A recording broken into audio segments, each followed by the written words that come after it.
Keep a fire burning where Joshua representing for comes out your son. Right. Comes out your son. You burn the swine when I want you shine. The tree of life, them I want you climb, cause them heart no kind. Comes, I say them heart no kind. Buxton massive. Kidaki. Red that. Keep a fire burning red and a Joshua representing for comes out here. Big up Kidaki. Buxton massive. Hey Babylon boy, you go on like you know like come son. Red. Never joke, never joke, never joke. Oh, money never, money never, money never, money never, money never, money. Now know what you conniving. Money, money never, money never, money, money never, money, money. You can keep your conniving money. When you've been up for a bum, in a biz every morning. Now because your money done, you come with conniving morning. When you had your pocket full, in a biz every morning. Now because your money done, you hustle for tell me morning. Yes, money never, money never, money, money never, money, money. Now know what you conniving morning. Neighbor, neighbor, joker. Neighbor, neighbor, joker. Neighbor, neighbor, joker. That's all the money that me walk for. A 2 pound note and a kill that piece. A 2 pound note and a kill that piece. A 2 pound note and a kill that piece. This is all the money that me walk for. I said money never, money never, money, money never, money, money. I don't want you conniving money. Oh, Joseph. Guyana and Guyanese, at home and abroad. Tune in to Guyanese Morning Time, hosted by Kadaki Amsterdam, where the sun always shines. Guyanese Morning Time, the people call it Guyanese Morning Time. Rhythm, Guyanese Morning Time. Intelligence and knowledge run the front line. We go again, Guyanese Morning Time. The people call it Guyanese Morning Time. Rhythm, Guyanese Morning Time. Intelligence and knowledge run the front line. We go again. We rise up early morning watching Tom's TV, where wisdom and knowledge, yes, it is the key. Exposing corruptions over land and sea, where the wicked politician they try to trick me. Guyana is a land for everybody. With 6 races should live in harmony. Is one set of people getting aisle money. Is one set of people doing the thievery. Guyanese morning time. The people calling Guyanese morning time. Rhythm, Guyanese morning time. Intelligence and knowledge run the front line. We go again, Guyanese morning time. The people calling Guyanese morning time. Rhythm, Guyanese morning time. Intelligence and knowledge run the front line. We go again. This is a program that you all can see. Sharing your views and your integrity. Like it, comment and share it all around. Pass it to your neighbor, safe and sound. A sad situation going on in this town. The voice of the people is getting trampled down. Out of the mouths of babes and sucklings, with Jah as ordained me to sing. I sing Guyanese morning time. The people calling Guyanese morning time. Rhythm, Guyanese morning time. Intelligence and knowledge run the front line. We go again, Guyanese morning time. The people calling Guyanese morning time. Rhythm, Guyanese morning time. Intelligence and knowledge run the front line. We go again, fooling the people. You're promoting evil. Stop lying to the people. You are a part of the cycle. Stop fooling people. You're promoting evil. Stop lying to the people. You are a part of the cycle. I say Guyanese morning time. The people calling Guyanese morning time. Rhythm, rhythm, Guyanese morning time. Intelligence and knowledge run the front line. We go again, Guyanese morning time. The people calling Guyanese morning time. Rhythm, rhythm, Guyanese morning time. Intelligence and knowledge run the front line. We go again. They got Breakford, Bork and Mark Benchcop. David Hines and Kadaki Amsterdam. Sherrod Duncan, Nigel London.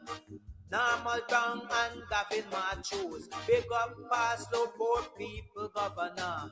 Simona Brooms, Robin Simpson. Hampton Green and Winston Jordan. And yes, we can go right on and on. Guyanese morning time.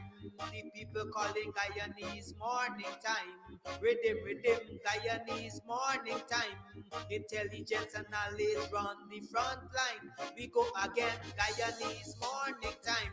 The people calling Guyanese morning time. Rhythm, rhythm, Guyanese morning time. Intelligence and knowledge run the front line. We go again. The relatives and friends of young Wyndham Bacchus, they deserve justice. The family, the relatives and friends of our in Boston, they deserve justice. The family, the relatives and friends of Peter Headley, they deserve justice. And so when we say that Guyana is an apartheid state, we have the evidence to show.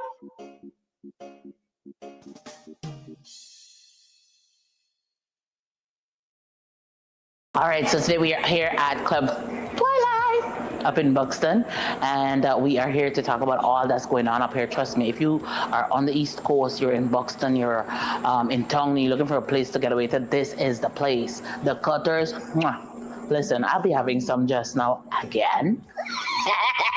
We'll talk about that. And then, of course, the ambience is beautiful, fully air conditioned. The decor is on point. The music's on point. Everything's on point. It's just me. I need some work. But everything else that belongs to this club here is on point. So if you want to find a nice little place where you can just drive out of town and have some drinks, have some food, you can call, you can order your stuff and just take it. You don't have to stay. Or if you want to stay here, that's what's up.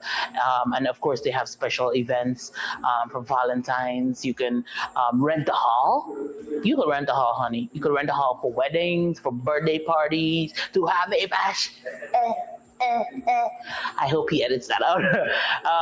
But you know, whatever it is, this is definitely the place to be. So it's on Sideline Dam. You definitely want to ensure that you check this place out. But it's on your to-do list. All right, on your to-do list. This is definitely the place to check out, you know, a really cool, chill spot here in Buxton. I like this. This is Buxton needed this. We needed this. I needed this. You definitely needed too. Thank you. All right, so you might be wondering where we are, still in Buxton at Club Twilight. That's where we are. So Club Twilight also has like an Airbnb as well. So you could come, drink, drunk, and come in the back here and lie down. Look at that. Look at that. Perfection. And the people come in the room and so on. The bed sheet matching the blind, matching the carpet, matching the this, matching the that. We know but we things in Buxton don't play with we. So definitely if you want to come and, you know, you may be having a wedding or whatever and you just want to overnight and just have a good time because you're going to be drunk. We got too much road accidents. So you definitely want to come, drink, have a good time. They have several rooms that you can rent. You have your toilet, you have your bath, you have your sink, you have your dining area, you have the bed. This is nice. I like it. Anyways, to my friends and my family, if you're looking for me, I'll be overnighting. Also for those persons who are traveling in from overseas, you want a nice, cozy place out of town, then Club Twilight, call them up, look them up on social media. They have their own Facebook page, and ensure that you come up the side and have a good time. Have a good time. Have a good time. Sorry. I'm sorry. That's it. You can get meat anywhere, but for the best cuts of chicken, beef, pork, mutton, and lots more, check out T and W Harris Butcher Shop located in the East Rheinveld Market Meat section. Call us on 609-7168, 641-4494. Ask for Rastaman. T and W Harris Butcher Shop for the best in fresh cut meats and lots more. Are you looking for tents to rent? Well, look no further. At Easy Party Rentals, Sideline and Boxer North, we have tents in all sizes and colors. All sizes of tents we have. Small tents, big tents, medium tents, extra large tents. Call us on 622-5933. We have what you need. Easy Party Rentals. Big on tents. Are you hosting an event? Do you need ice, party ice in large or small quantities? Then call us at 622-5933 for the best party ice available. $1,000 per bag. We do delivery. EC Crystals, Sideline Dam, Buxton North. Call to have your orders filled today. My Guyana, my Guyana, my Guyana, my Guyana.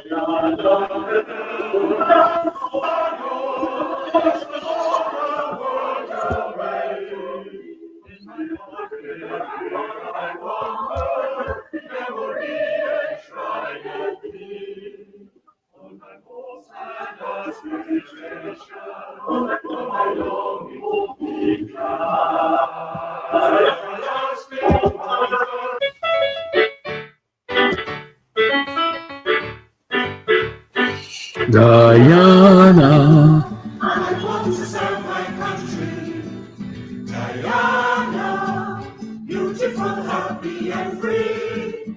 Guyana, let's cooperate with our government to help develop Guyana the free. Together, my comrades, we'll build a brand new Guyana, a country where all find one opportunity. So let us begin now to show loyalty to Guyana by showing them the respect we serve our government. Morning, are you morning? Welcome to another program of Guyanese Morning Time. It is 7 hours 25 on the 20th day of November in the year 2025. How are you doing? How was your yesterday? How was your last night? How are you feeling this morning? What do you hope to achieve in the next 8 to 24 hours? What have you achieved for the last 11 months of the year? What do you hope to achieve by the end of the year? I know you all make resolutions. How those resolutions are going? You set those short-term and long-term goals. How are they coming along? How close are you to realizing them? I know you're going to get upsets along the way. I know there are going to be obstacles along the way. Have you been able to overcome those obstacles? Are you charting a new course to get around, get beneath, get above, or get alongside those obstacles so that you can continue on your path to achieving those goals that you set? You might not want to share the answers publicly, but answer to yourself with honesty and clarity. I wish you good health and strength. I hope all is well, and if it is not well, it will get well. Good morning again. I'm Kidaki Amsterdam, your host, the Invisible Man. I'm here with you this morning. Everybody's talking about the church apologizing, the universal church apologizing, the universal church is taking action in that fallout over the parking spot. Yes, they say the pastor's been transferred. A lot of people say the pastor's been dismissed. I didn't see that. I like to read in between the lines. The pastor's been transferred out of Ghana, as I understand it. It means that they just moved the problem from one place to the other, perhaps. But maybe where the pastor's going, there will not be a problem because they have a more ordered society. And citizens, whether foreigners or birthright citizens, have to toe the line. And so that pastor will be made to toe the line. He's going to go to a place where he follows the rules. But in Guyana, it's Chato's land. You do as you like. Especially if you know the higher ups. You do as you like. So while I'm saying, or many people are saying, they might just be transferring the problem. No. The problem might be right here in Ghana. A lack of enforcement of rules and regulations. And where there's a lack of enforcement and rules and regulations, people will take advantage of that. Right? A lot of people have been saying, Mr. Sam, you need to go to the police station, you need to make a report and so on. And I keep resisting, I keep telling them, I ain't got the time to waste. But Mr. Amsterdam, you're a leader, you like to tell us that we must put it on the record. Yes, we must put it on the records. But sometimes we have to recognize too that there are exceptions to the rule. In this case, I think all that could have been achieved out of that situation.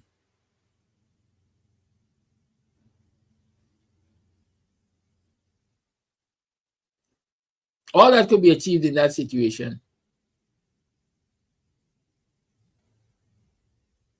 was achieved. Right? The fight was over the right to park on that parapet. And citizens of this country are now parking on that parapet. The fight was to highlight that they got craziness going on around the city with people commandeering spaces. More of our citizens are now educated that, hey, this is not allowed, this is not their right, and people are resisting. That's a good achievement. If I'd gone to the police, as far as I is viewed now, they would have just done the same thing, transfer the pastor out of the country. And so there would have been no person to answer to any charge anyhow. Right? So sometimes I like my reasoning, my intuition, if you can call it that. But I was saying everybody's talking about this apology. The apology that is made to everyone who were not directly involved or directly affected by the altercation.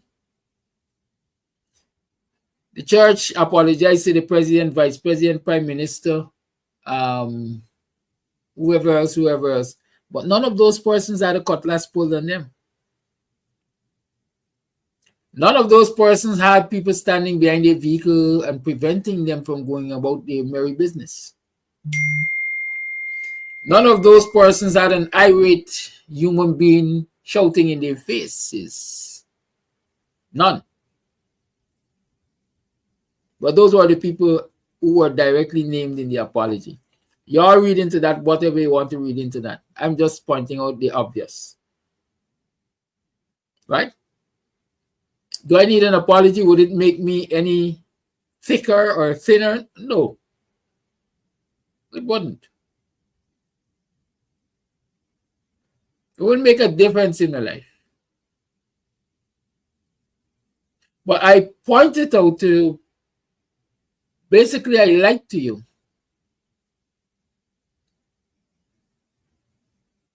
The way even the people who are supposed to be religious leaders, the people who are supposed to set good examples for us, excuse me, the way they themselves behave, they're poor examples of what human relations should be.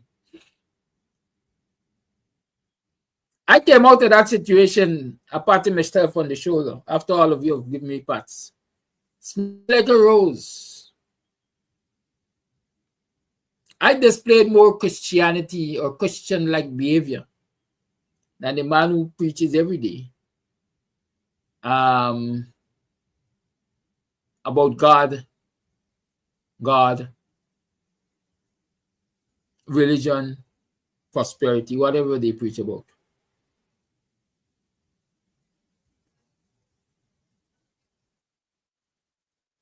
And as we like to say, oh shame. A damn shame. Let me say this before I call Mr. Jordan. The president of the church or the leader of the church or whatever title he holds says that he is a born Guyanese. He has done missionary work in India, but he speaks with a Portuguese accent. If that is not a con, I gotta be a word that almost rhymes with con. Y'all have a good day while I call Mr. Jordan. Guyana, I will always serve my country. I don't want to serve my country. I'm serving my country. I got to fight for pick with some people. Well, my fights are usually based on facts, right? But I'm going to get them to Morninng before I start fighting with them. Because it looked like some people going to sit back and allow Buxtonians to get a short end of some shitty stick. But I'm watching to see what's going on. And the best pray that we end up with a short end of no shitty stick, because they're going to say, I told you so from the inception. And I'm going to sort you out as a result of that. Something going on with Mr. Jordan's phone. I wonder if it's well. Well, last year I heard from Mr. Jordan. Because I called in the phone and I ain't getting no answer. He telling me it's calling. And usually when you see a phone say it's calling and not ringing, it means either person is on the phone or the person ain't got no connection. So I know which one. But I trying another phone.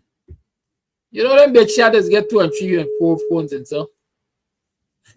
This one ringing.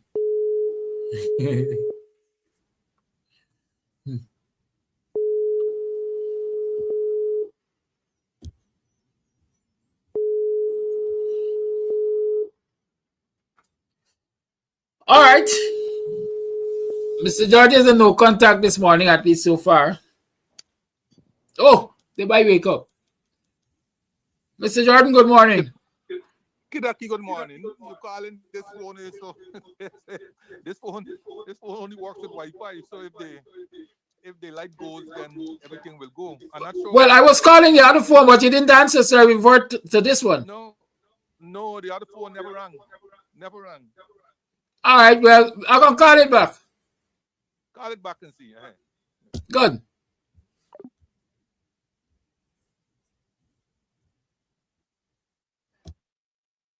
The phone that never rang.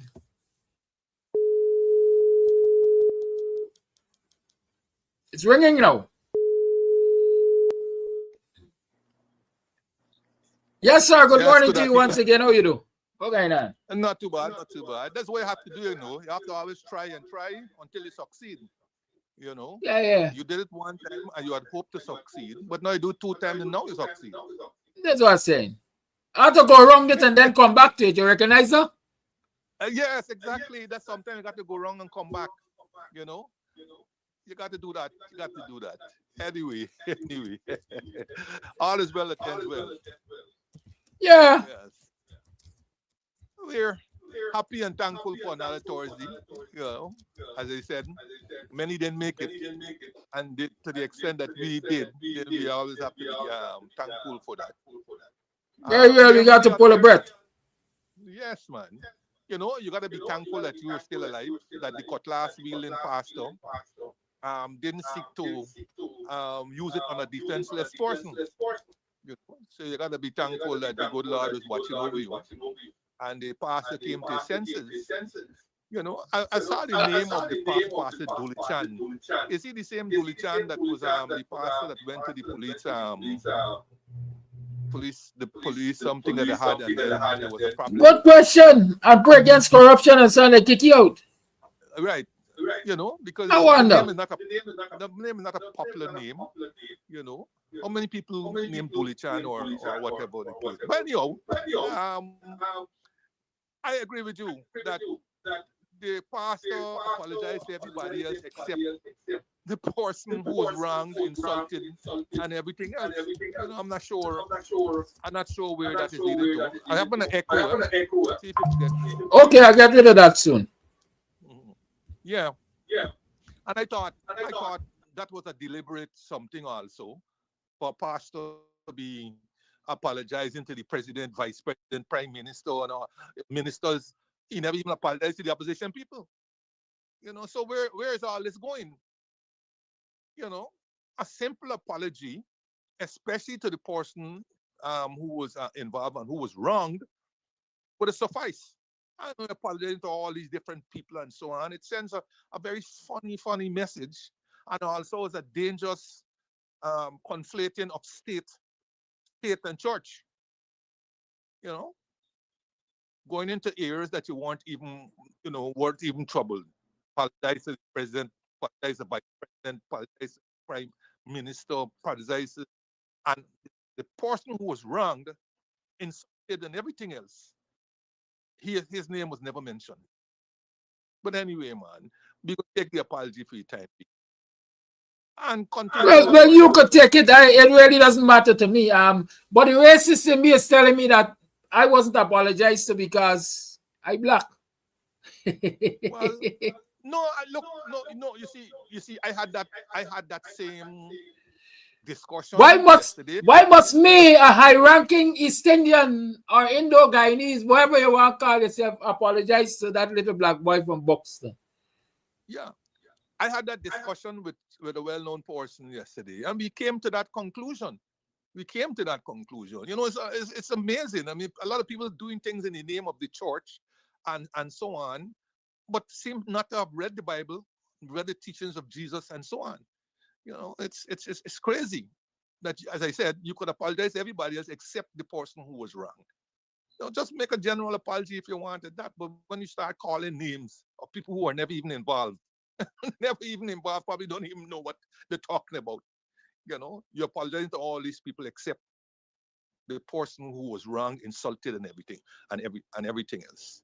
And the church only trying to save face and so on by sending one pastor out and so on. Probably got hundreds more waiting to just take over his place. But anyhow, man, look, that shouldn't detain us, right? But we got to press on as Guyanese of all shades, but particularly of African descent. Our work is never done and never over. Okay? Too many people feel that because we were able to extricate ourselves from manual and physical slavery, that we are free. We have never been free. Never, never been free. And every attempt by everybody else, including our own kind, have been made to re-enslave us. Not necessarily in the chains, but in other forms. But we have gone through that conversation and we'll continue it another time. I just want to be thankful this Thursday again for GPL, my good friend at GPL, who I was able to reach out to yesterday morning. And I would believe that is because of him that someone from GPL called me to find out what was the problem. And then when I indicated the problem, she told me that a crew was in the area working on it because it was some problem to do with a transformer switch or something. And that when they're finished, she was going to call me back to find out how things were. Well, in the event, about 50 minutes or so after she called, the lights came back. But as of now, and speaking, she never called me back to find out whether things were okay.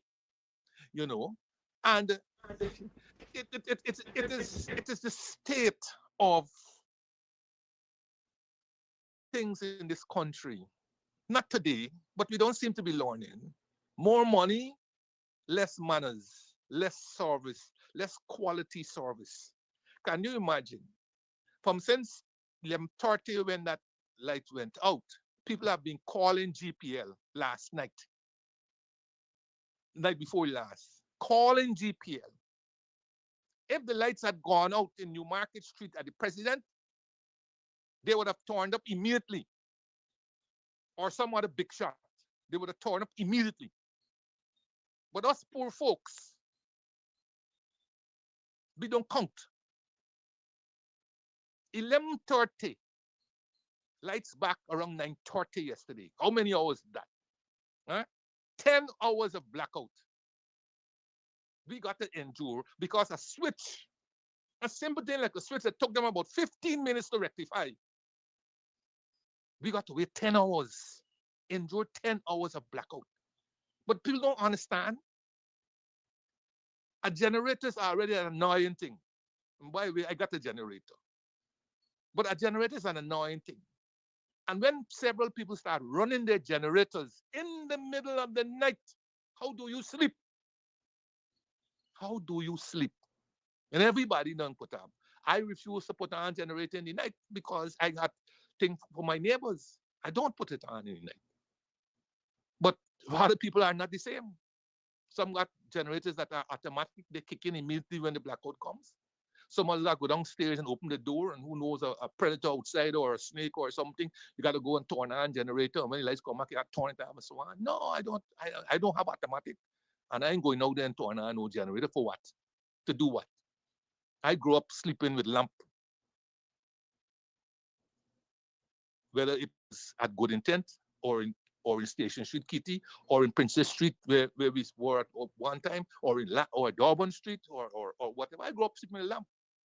And all hell do keep the windows open and let a little fresh air come in. I ain't got everybody now running with building concrete houses, and therefore when the lights go out and the ACs don't work, they got to go and put on a generator. But spare thought for your neighbor. All that noise. And you know what was even more an interesting development? You know, in economics, there's something called positive externality and negative externality. Okay, but let us deal with the positive one. A positive externality, you can derive a positive externality from, say, a minister who lives in my street 5 houses away from me. And you could expect positive externalities having a minister around. For one, your security has gone up because they're going to be patrolling there every minute, coming and going, police in the street and so on. So there's a heightened security there. Property values may go up. You know, a minister around, he may understand the needs of the community and may get them attended to faster than other communities and so on. So there's some. So, hey, wait a minute. He lives 5 hours in my street, but still we have to take 10 hours of blackout, including him. But the difference is he got a generator that was working the same 10 hours, all 10 hours. He was among all the others who had generator running in the night and making people can't sleep. So I agree that he's no longer responsible for GPL, but couldn't he call couldn't he call GPL and said, listen, there's a slight problem here, come and check it out. But we always got to be the bearers of suffering. When they talk lofty things, they keep talking. But you must bear 10 hours of blackout for a switching problem that could have been solved in 15 minutes. But 5 more years on them, as they say. But I want to tell GPL and GWI and all these other things, not only public corporations, private people and all them also. If you think Guyana is going to progress with all these buildings and so on, and those represent progress, and the little things like public service and manners and all these little things that go towards making a rounded society, like Japan or China or one of these places. We're not going to be developing if our behavior and our attitudes don't change. We're not going to be developing. The president doesn't pay any bill while he's president. He doesn't pay any bill. Doesn't pay like bill, water bill, gardener bill. And when he leaves that office, he still doesn't pay any bill because that is how it has been set up. But spare thought for the average person who got to pay light bill and water bill and all these different bills. But when they call and they have a problem, you deflect and you genuflect. And they're at your mercy. When you feel like torn up, you will turn up. But if there's something at State House, which I agree with, you run there and you get it fixed. Why can't all of us as citizens expect that prompt service?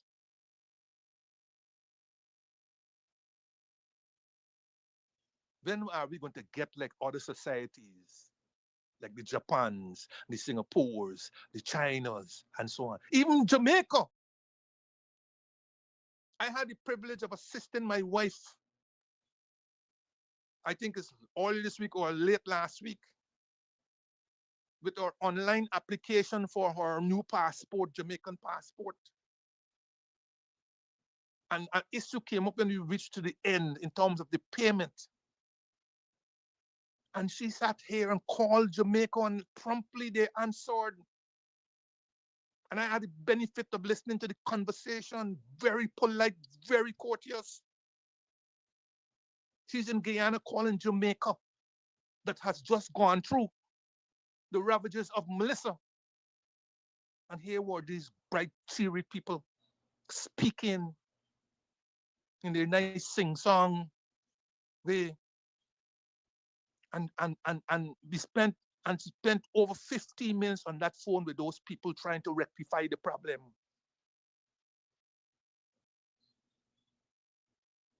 And the recommendations they made for us to do, they didn't. And then call back to find out if everything was okay. It really riles me and angers me that the more we live and the more we say we progress, is the more we retrogress in these little, small, little things that can make a difference to us. We may not live in palaces and high rises and so on, but wherever we call home, we expect a modicum of service consistent with a decent standard of living. Sorry for being riled up, but I was totally angry. I couldn't sleep. All them noise from the generator and the heat and so on. I don't like ACs, but I use a fan. And so, that uncomfortableness.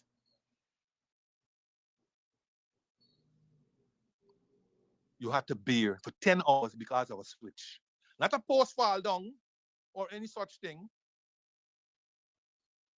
Not a gentle voice says, okay, we will have a crew there in the next 20 minutes or 30 minutes or 40 minutes to check on the problem.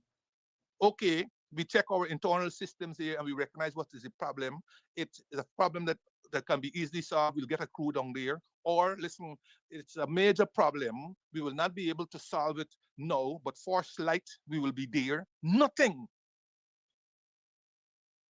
We just treated in this cold, indifferent manner.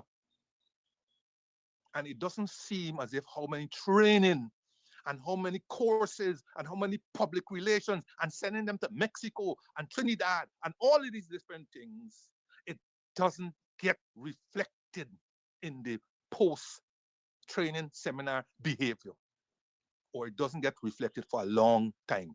Heaven help Guyana. We've been smiled upon by the good Lord for many, many years, and what have we done with what he has given us? And we continue down this road thinking that more concrete is progress, while basic services we can't get.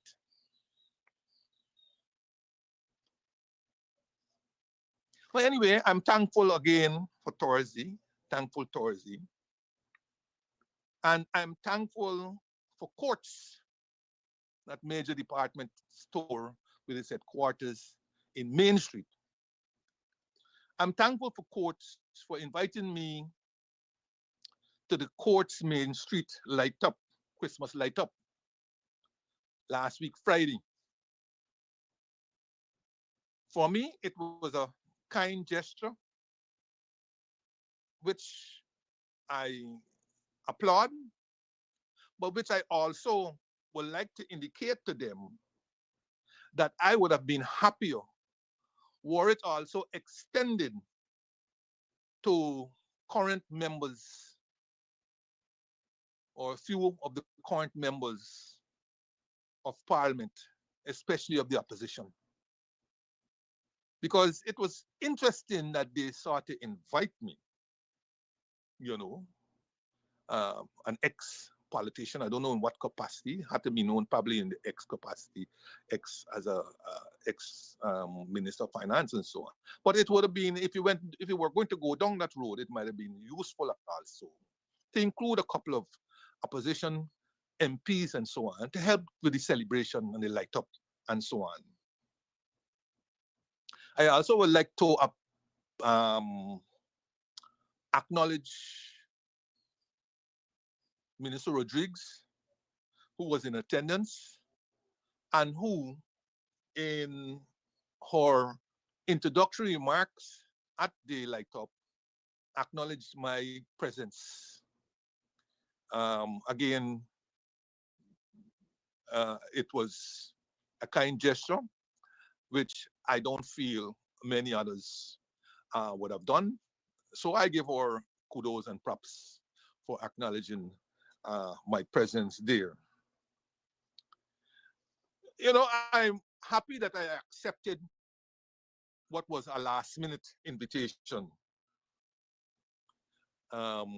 because I don't know that I was on the radar, but earlier on the Friday morning going on to the midday, I was in the store with my grandson and looking around, doing what we call, back in the day, we used to call it window shopping, window shopping. And spoke to a couple of the staff who know me well from going into the store often and from my days as minister. And I also, as a result of the representation, had ensured that vacation allowance for the private sector was also made tax-free, in line with what the public servants were getting. So perhaps they are eternally grateful to me for that measure. Yeah, so I was kind of happy that I accepted the last minute invitation that was extended to me. Because as I indicated, I have become somewhat of a recluse of late, where I've retreated to my home in South Renville here, because I can't be bothered with the hustle of getting into Central Georgetown. So lots is happening in Central Georgetown, but I can't be bothered getting down there. Parking is a huge problem uh, down there. Then the bustle and the noise and the trucks and the whatever else. You know, it's you get at a time when those things don't excite you, if at all they did years ago. So I was happy to get out of the house, right?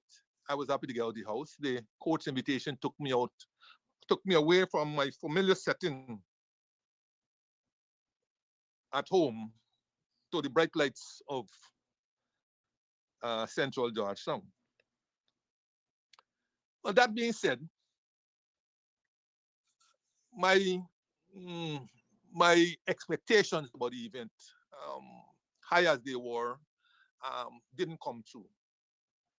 The event was not as jolly, merry, and nice. You know, they tried, but the Christmas feeling was missing. Maybe it's still too early, but I know back in the day, the Christmas feeling, notwithstanding the fact that we didn't have much and so on, stepped in as soon November break, sometimes even before.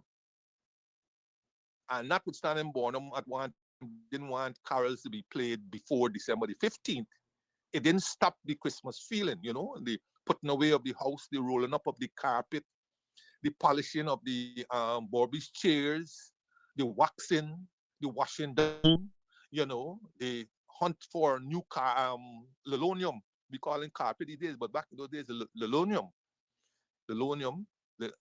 hunting for blinds, sewing blinds, you know. I used to sew blinds on my mother's singer sewing machine. A lot of things that I did growing up. So I used to help out sewing blinds and so on, help out with the mixing the cake, beating the eggs and the whatnot with the beater and so forth. So, and the carols, the carols, every house used to be playing their own carols and so on the phonogram. And so we had the atmosphere was there, and the showrooms, because remember you used to be in the shop in those days, the showrooms used to be lit up with the twinkling of the Christmas lights and so forth. So the atmosphere, the Christmas feeling was missing. Um, and it wasn't for the want of trying by the MCs, right? There were two MCs there, Nurier Gerard and DJ Aquilo. They did a wonderful job, but they themselves probably would admit also that gingering up the crowd and getting them in the mood and the festivities and so on, it was missing. It was missing.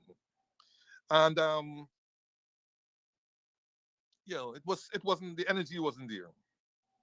And personally, I was disappointed with the light up because when I went there and I heard about light up, I knew before that they used to light up the avenue, the Main Street Avenue. And so I was looking forward to that because usually the light up in the avenue looks great, especially when it goes right down to Lamar Street. I didn't expect them to go down to Lamar Street, but I thought the avenue between Church and Commoner Street would have been lit up. And that's what I went for. Unfortunately, that didn't happen. The avenue remained dark while the light up was concentrated on the facade of the courts building, right? And these big bulbs, inconsistent with Christmas fairy lights and so on. You had these big colored bulbs all over the place. So I was kind of disappointed that the light up didn't happen in the Main Street corridor. It just extended to the facade of the building. You had these lights that they put up there, and they weren't Christmas lights, as far as I'm concerned. And then, of course, there were no Christmas decorations itself that gives you the Christmas feeling, you know.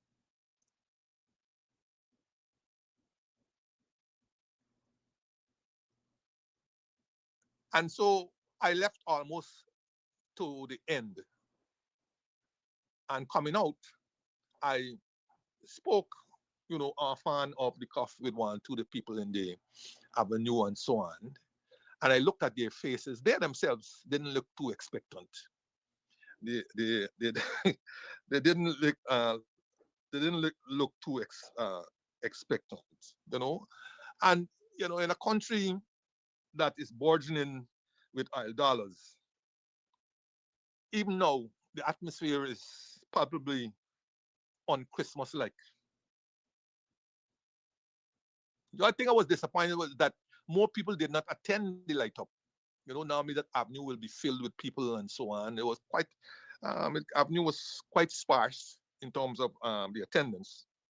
And I could only surmise that perhaps they were more concerned with people who are more concerned now, preoccupied with where the next meal coming from. You know, preoccupied with whether they'll be able to send the kids to school. Preoccupied with where they could rest their head, and so on. Preoccupied with the stresses of everyday living. And even though the course light up would have served as a welcome respite, they didn't seem to have the time to attend and to have that level of relaxation away from all the holy boily of the drudgery of their surroundings and their life. But the few who attended seemed curious.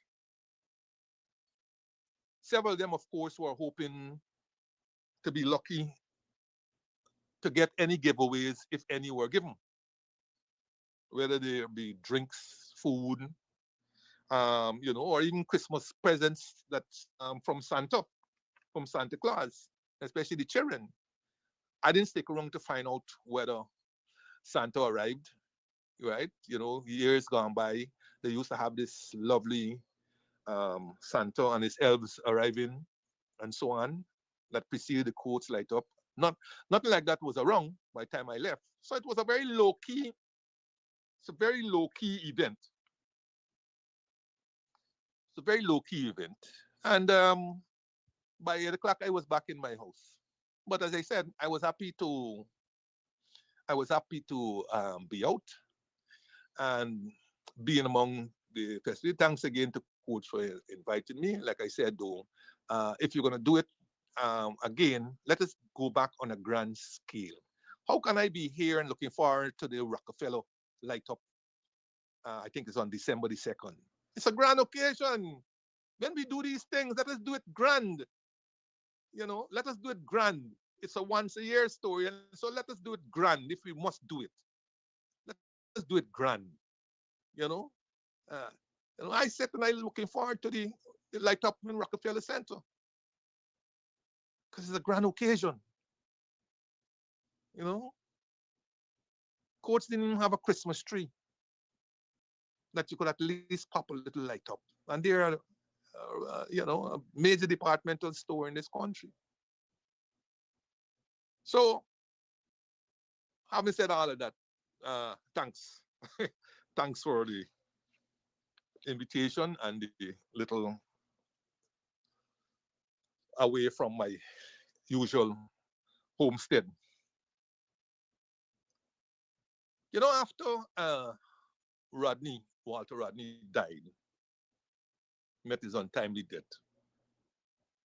I can't help but remember in the WPA and many others adopting a slogan, perhaps to keep his memory alive. And I think I've always heard the slogan, Rodney lives. In other words, then to say, well, look, either he hasn't died or he has died, but his memory is still alive.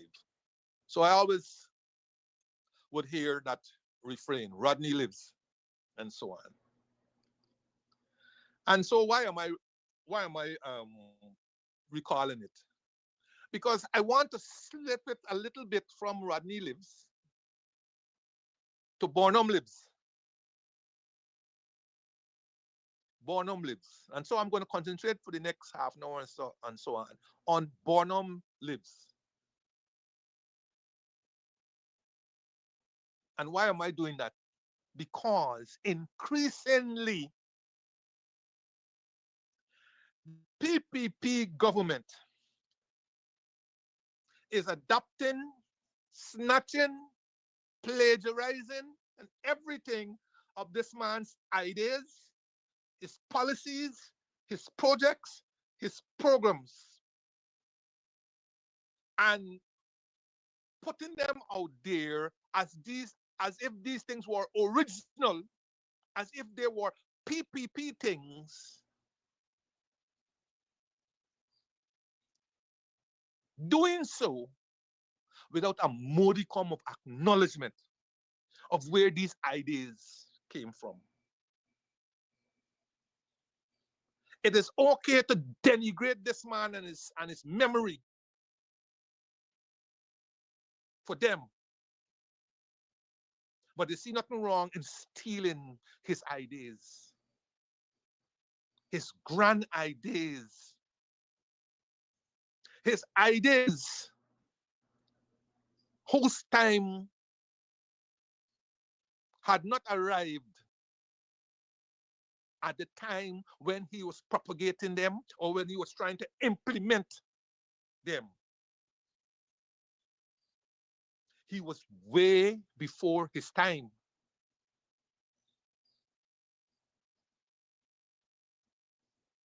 And but today, Dagon's followers, his progenies, and so on, are slavishly adopting his Burnham's ideas, PNC's ideas, and repackaging them or recasting them as if they were original PPP ideas.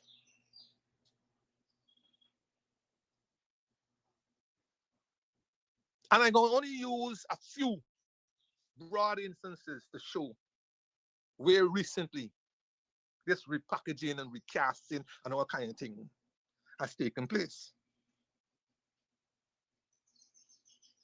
The first one, as you well know, in the news under this government here, but previously under, I think, under Ramatar's government, was the issue of rice flour. Rice flour. Recall that Ramsamy, when Ramsamy was Minister of Agriculture,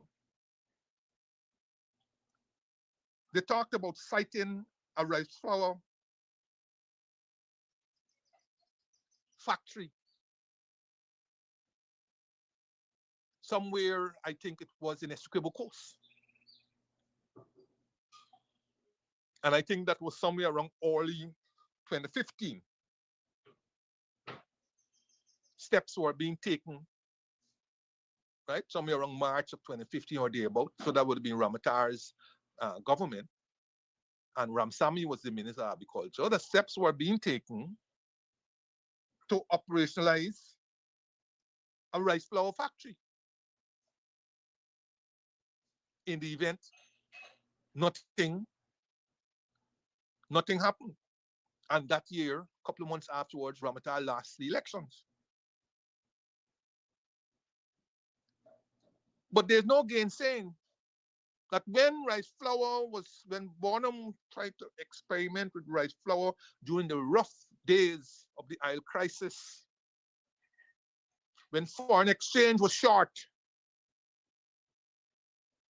when the wheat flour PL4 rate was taken from Guyana because of Bonham's and PNC's ideological outlook,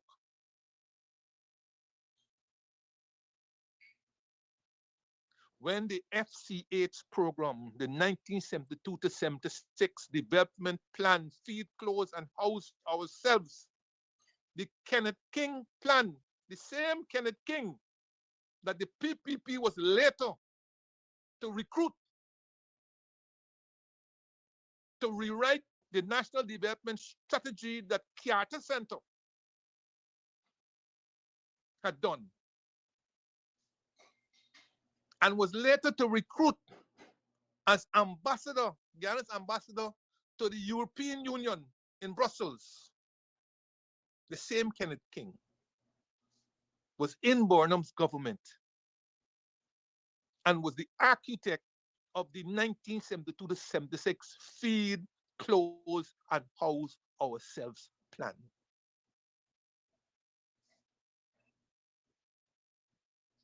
So that that plan emphasized such slogans and refrains like buy local, eat what you produce what you eat, produce or perish. All these slogans are being adopted in various slightly adjusted forms by this government, by previous PPP governments, under the guise of cutting imports.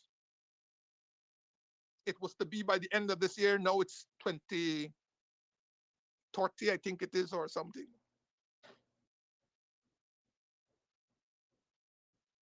All of these programs were opposed by the then PPP. Rice flour? Oh my goodness.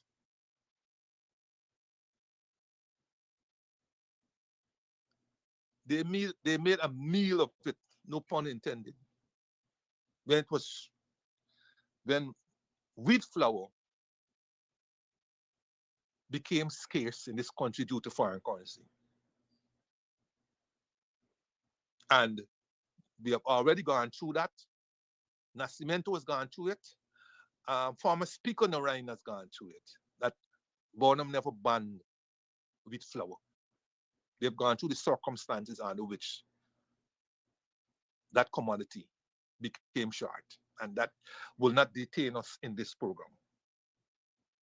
But we know when Bonham tried to introduce rice flour, it was met with fierce opposition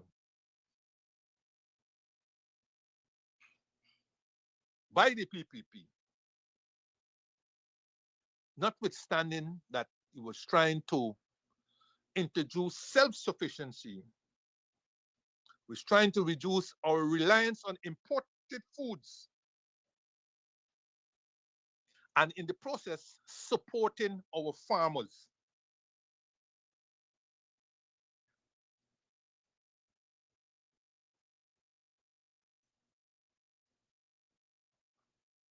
Same thing they're trying to do now.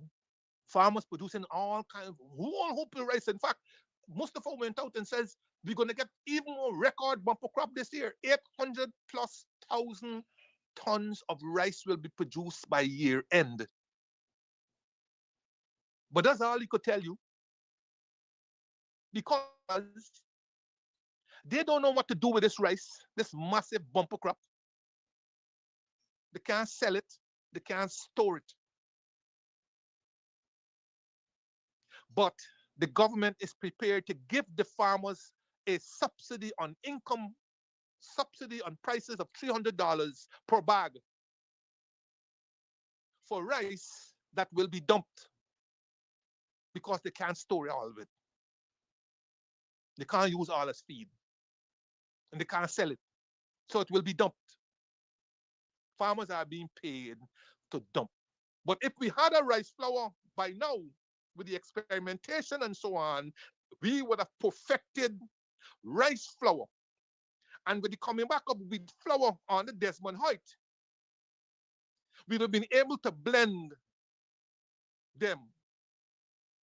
We would have been well advanced in rice flour. Instead, while we were scoffing at it, places like Barbados run with it. And like I've said oftentimes on this program, from the time rice flour bread is put out on those shelves, they go like hotcakes. Now people are extolling the virtues of rice flour and so on, gluten-free and this-free and all kinds of stories. Suddenly it's healthy because why? The PPP is touting it. It's not healthy if the PNC is touting it, but it's healthy if the PPP is touting it. That is the narrative this country is being taught. That is the narrative that is constantly being preached. And that is because of that narrative, it has held back progress in this country.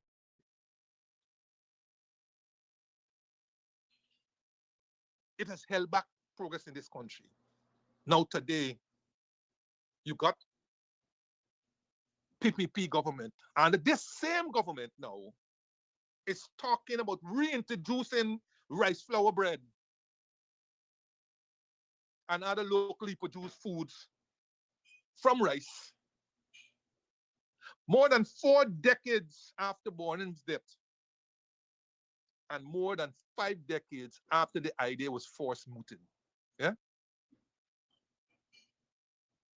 And do recall that in October last year, students at the Guyana School of Agriculture had launched a bread making project using rice, cassava, and sweet potato flours. I don't know what has happened to the project since it has been launched. See, that's part of the problem we got in this country. You have to believe. You have to believe before you can succeed. And we continue to do this small experimentation, and you don't hear anything about it afterwards.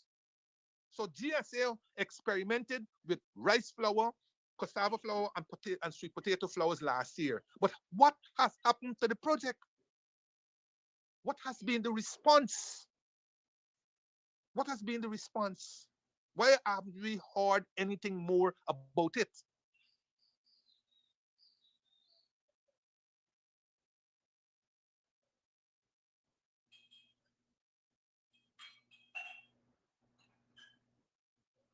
And so we continue, and they're going to move now to this rice flour. But they are making a mistake. You could sell rice flour if you want as being gluten free and all this kind of story. But you haven't, in a way, you're making the same mistake that Bonham and the PNC made. You haven't prepared the population for this adjustment in their diet. You haven't prepared them for it.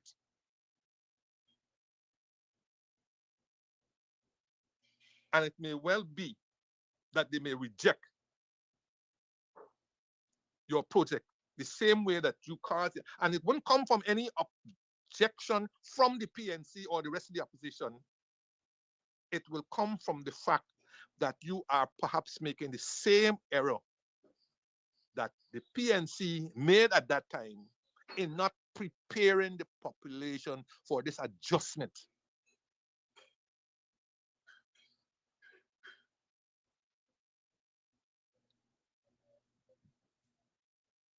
And then you hear again, PPP government talking about cassava flour. Again, Bornum, cassava flour and other uses of cassava. In fact, under the Bornum government, there was a cassava mill, I think, at a place called Lookout. I think on the east bank of Essequibo, if my memory serves me well.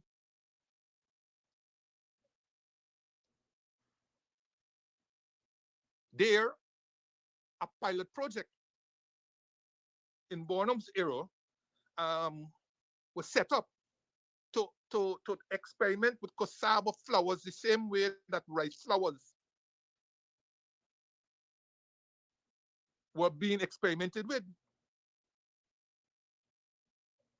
And after the structural adjustment and all this kind of thing, that Lookout factory and site was divested to Banks DIH under the Desmond Height administration.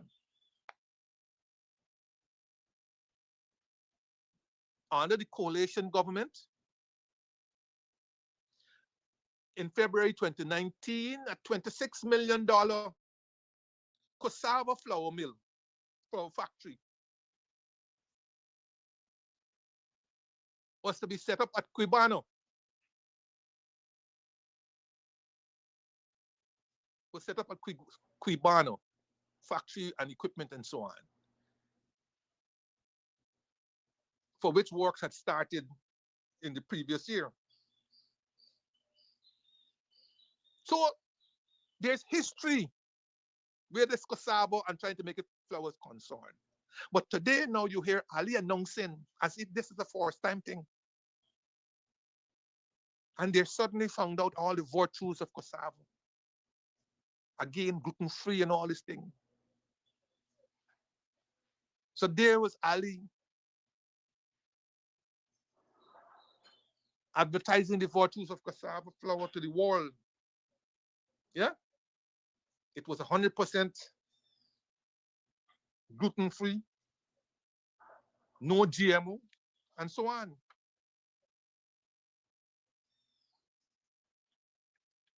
And promoting cassava flour. Indeed, Namilco, in October of this year, had indicated itself that it was going to be doing a large investment. It was going to be investing largely to produce flowers from non-traditional crops like cassava and so on. You may well ask how convenient. Something that was tried many moons ago under a government run by a person who, in the opposition's eyes, is very despised. Very despised. He and his party, very despised. I noticed one person who seems to love discussions under the salmon tree, thinks it's opportune to bury the PNC. PNC lives. Morninng lives.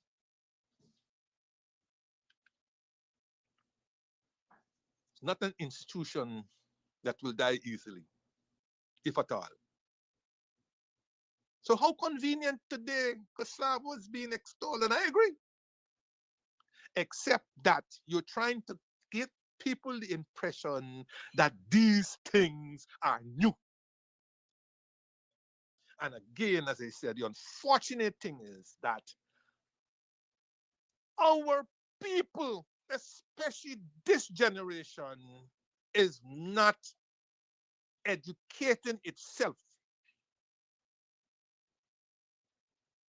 on its past. And as a result, it is being dragged in the current of miseducation.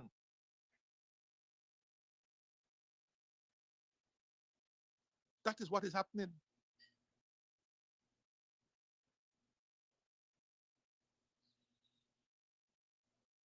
My good friend and former lecturer in industrial economics at Eugene, Dr. J.R. Deep Ford, son of John Ford, who was former mayor of Georgetown, and who had set up a car park, John Ford Car Park. It's probably disappeared now, but that John Ford Car Park was between Church Street and I think it went up to Quamino Street. I don't think it went beyond Quamino, but who knows? It may have gone beyond Quamino. But I remember definitely between Church and Church and Quamino Street. What street will that be? Would that be East Street? East Street. East Street, yes. John Ford Car Park. That was his father. And he's also a former ambassador under the coalition government to Switzerland. And I want to echo the call made by him that there should be an integrated economic policy involving the public and private sectors in the use of domestic commodities such as cassava, rice, and so on for making flowers. And this call was made as far back as July 2016, over 9 years ago. We're still looking for economic policy, much less an integrated economic policy from this government that will stop us from waking up every other day and finding out we're going to be experimenting with this, farmers will be doing this, and so on. Where's the integration? Where is the integration? Huh? Where is the integration? That will see not only planting, making chips, but planting flour, which many of us grew up on. I, as a baby,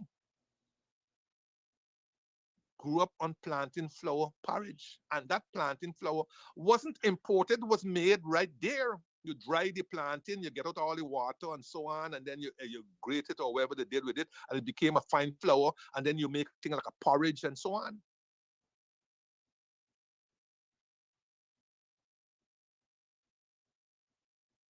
But you scoffed at President Granger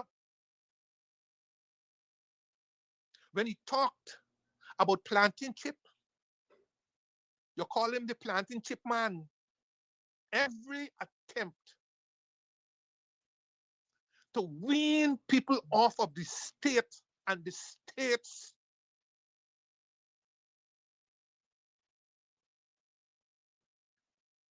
transfers and all this kind of thing, to give people independence, had been scoffed at. No, and you know why it is hurtful? Because Chinese of African descent are not generally large scale farmers. They're numbered among the small peasant farmers who do farming mostly for subsistence or for selling in the immediate community and so on. So when you scoff at things like planting flour and planting chip and so on, you're scoffing at revivals of the village economy, particularly in black areas, African Guyanese areas.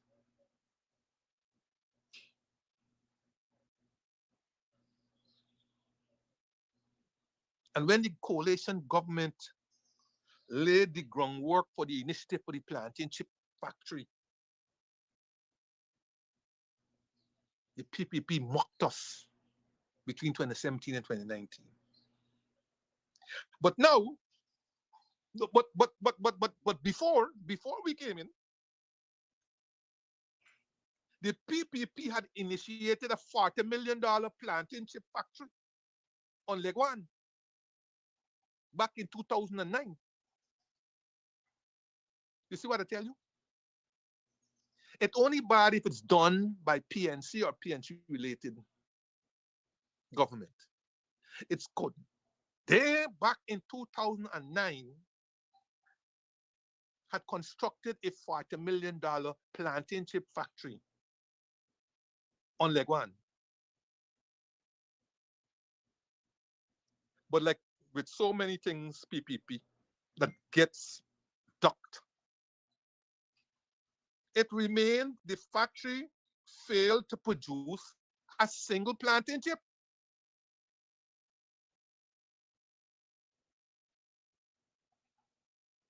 Instead, the building was used for other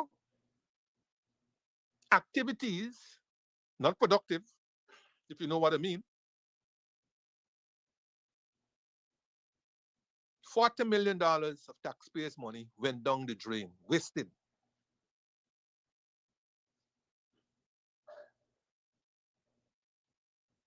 Now, again, in 2023, the PPP talked about setting up, quote, an internationally branded plantain chip factory at Perico. I wonder whatever happened to that internationally branded plantain chip factory at Perico. In fact, could somebody point me to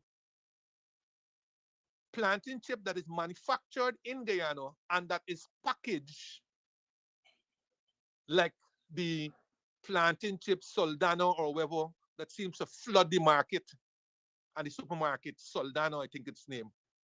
Can somebody point me to the name of the internationally branded plantain chip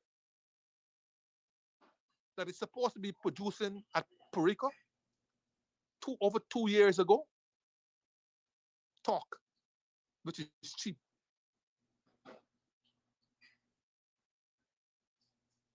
So people who laughed at Granger,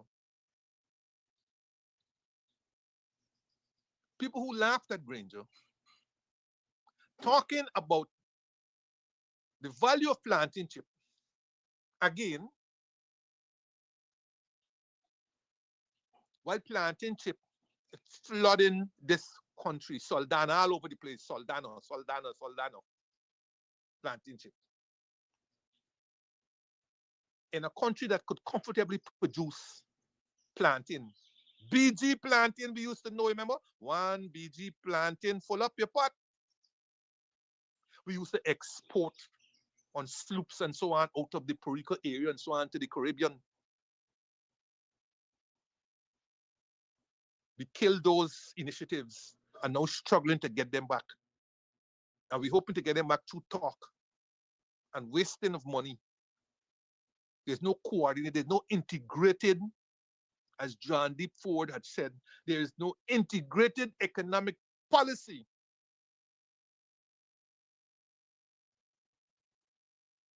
What we will do with our non-traditionals. I say, in all this, I say kudos to the people like DDL, with their tobacco and so on, with their juices and so forth. But it's not enough. Not enough. Not enough. And again, only a few days ago, according to iNews, November the 18th, 2025, the headline was, government developing sausage factory at Garden of Eden. You see what I talk about? You wake up, you get all of these feel-good, fancy things. There's no coordination. There's no chain. There's no culmination. You get these feel-good announcements. If they're not feel-good, they're going to be haranguing like the 35 minutes solo last night on Facebook about the European Union observed elections report. So there was iNews 2 days ago with that headline. And let me quote a snippet from it. It says, in a move to boost domestic pork production, reduce import dependence, and expand into value-added meat processing, the government is advancing the construction of a modern swine production and a sausage plant at Garden of Eden on the east bank of Demerara. You see, the more things change, the more they remain the same. They're not telling you that that's the idea whose time is returning. That we had this before. Let me quote and educate our citizens. I will quote from the report, the annual report of the Guyana Marketing Corporation for the period 1st of January 1965 to the 31st of December 1965. The heading is Ham and Bacon Factory.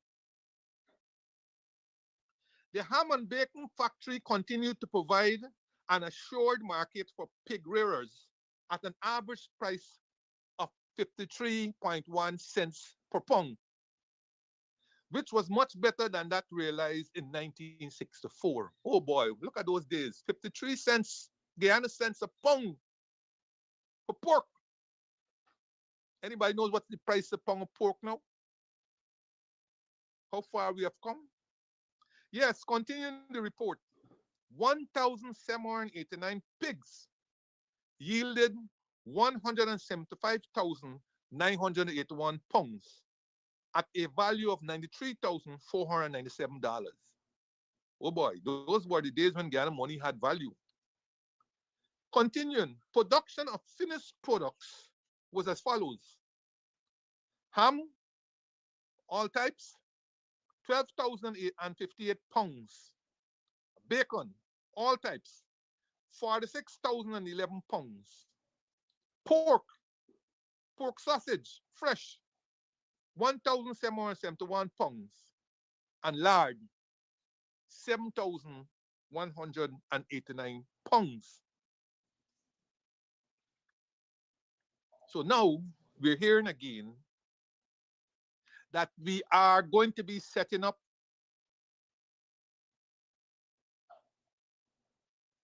a ham and bacon factory.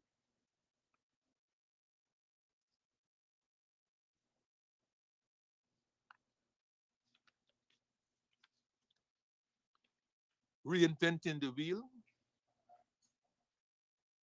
reinventing the wheel, repackaging PNC policies,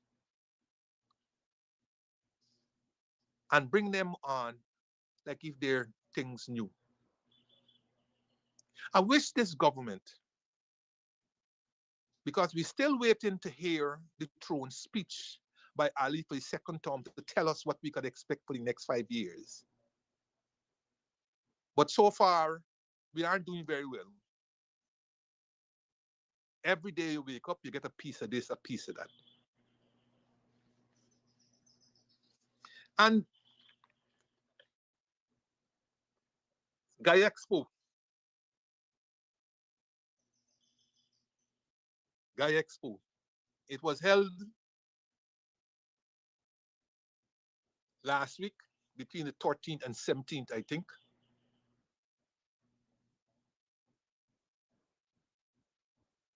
And it has gone.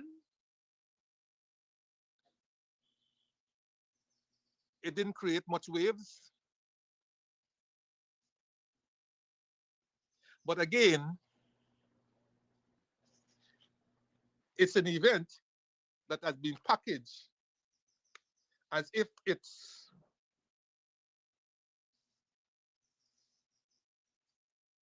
a bit as if it were as if it were something that was only germane to the PPP. But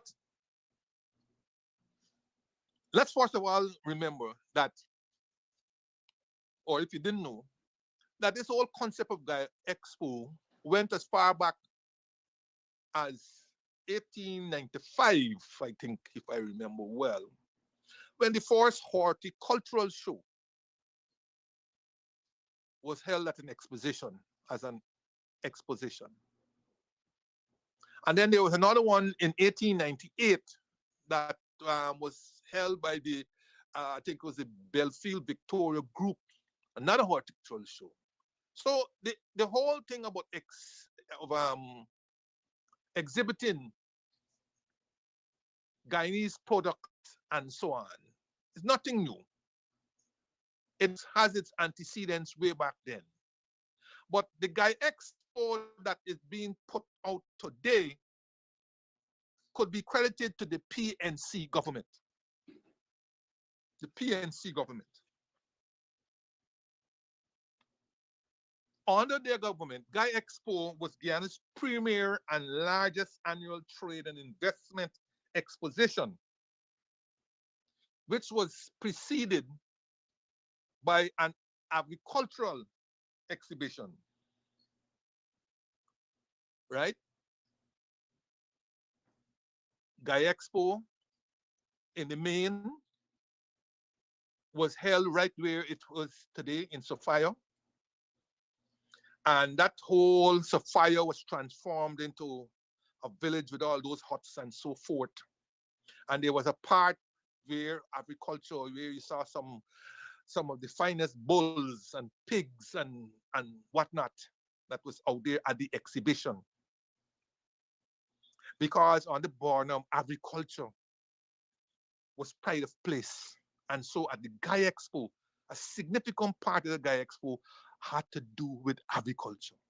And then that main pavilion exhibited all kinds of different stuff. And then the small huts, there were other kinds of stuff and so on. So going to Guy Expo under the PNC was an event. It wasn't a music, an entertainment feature. It had its parts of entertainment and so on, with local entertainers and so on. But it didn't overshadow the event, and there was no boom boxes and neighbors complaining about noise and so on. And I believe when they started to do over the main pavilion, I could be wrong, they shifted it temporarily, they shifted GUYAXO temporarily to the two schools on the back here, the North Rhineville Multilateral School and the East Rhineville Secondary School. I went there at one of the GUYAXPOs, and I recall distinctly seeing the weaving of cotton into cloth by Sonata Textiles.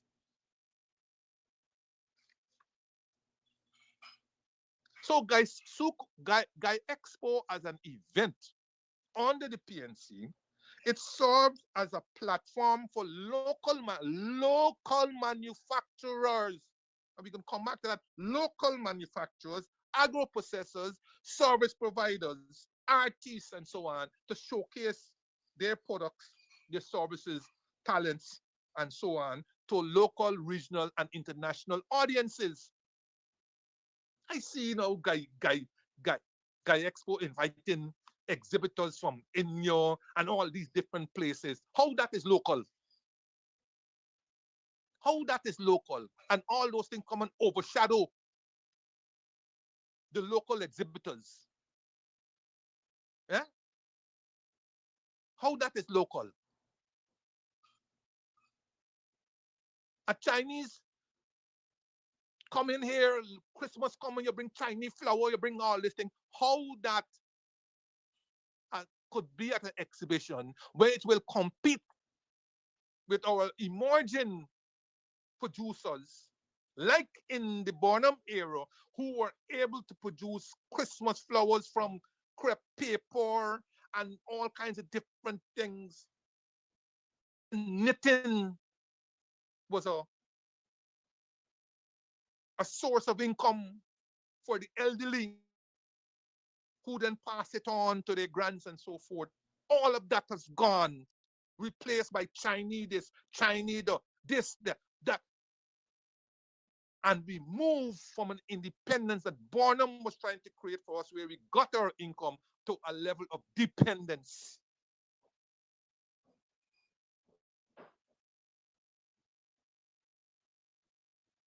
And many of you who were there at the time, and I beseech and urge you to talk to your children and grandchildren. They don't know, and they're being fed this misinformation all the time. They don't know what took place at these exhibitions, because during that time, and by the way, if you go back to Kaito News somewhere around March 2016 or so on, you'll find an interview that I did with um, the then Kaito News journalist Keanu Wilborg, where I talked about all of this stuff, because I'm passionate about it.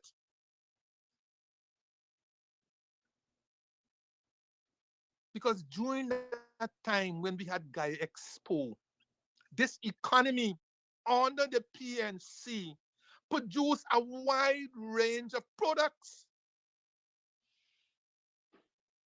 I talked about the ham and bacon just now, guava cheese, tomato ketchup, peanut butter, candied carambola, rice flour, of course, coconut oil, plantain and corn flour, canned, canned, canned pineapple and orange juice.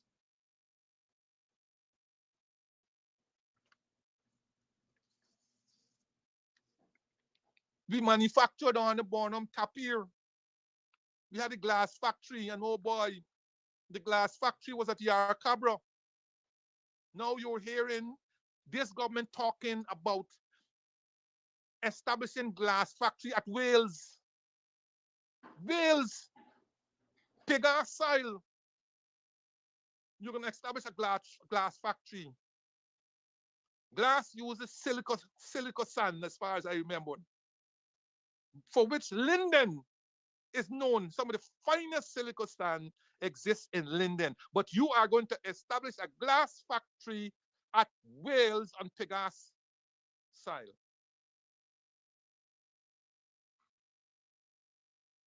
When you got money, it's a problem. But when you got It's a bigger problem because you don't know how to spend it, how to multiply it.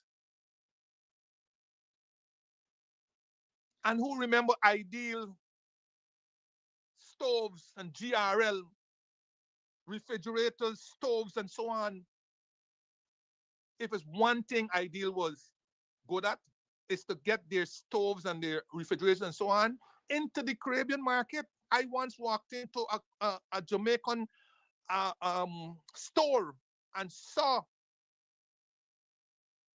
GRL fridges in the store room there. Where can you, I keep saying this, where can you walk in the Caribbean and find as a matter of, you know, any Guyanese product of this quality that we had, or of any quality outside of rum? I always say outside of rum. You may have one or two, but I'm talking like how you could walk in this store here and you could see all kinds of products come from Trinidad day in, day in, day out, or from Barbados or one of these things. Can I walk in any supermarket in Trinidad or in Barbados or one of these places and see Topco juice? Or what else we may be producing here? That is the problem we got. Because Bonham, but they got nothing that can be produced that Bonham didn't attempt to produce. We produce prefabricated houses at Guyana Timbers. And prefabricated houses were first used in Guyana. I live in a prefabricated house still today. And we used to export prefabricated houses to Trinidad. These are houses, all you got to do is build the foundation and join them up with bolts. I still live in one today. And many of those who live in South Rhine Belt in the front part still live in prefabricated houses.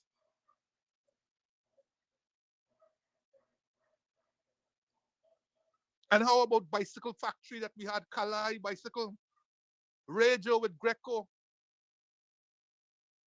right? I talked about the cassava factory at Lookout, Litco and pasteurized milk, right? Then you had crockery from San, from Advanced Ram, clay brick.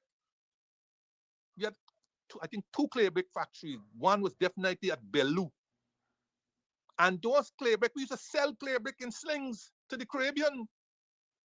And still, those clay brick, evidence of them are around still. You have the NIS building from clay brick. You had the approaches to the old Demerara Harbor Bridge from clay brick. You had entrances into South Rhine Belt from clay brick. You had the old Watchtower Jehovah's Witness building in Brickdam from clay brick. And you have so many other buildings that still are around with clay brick. But don't be fooled by the clay brick you see now. We ain't making clay brick anymore. We importing clay brick. Something that could comfortably be made here and not with the housing drive.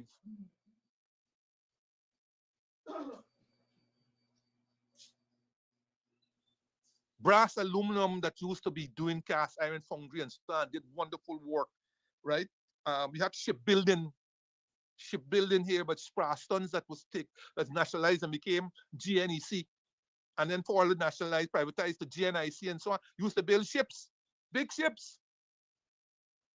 All those Makora and so on were built at Sprastons. Malali, Makora, and Torani, they were all built at Sprastons.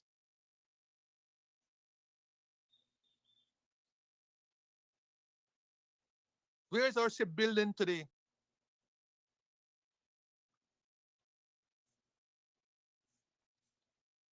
We had match factory, more than one. We had many garment factories, Kent and all of them.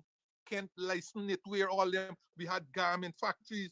We had local wines, gunboat, pack, all these different things. We still got a couple of wine places around the place, but these were, they aren't familiar names. They aren't household names. Gunboat and pack were household names.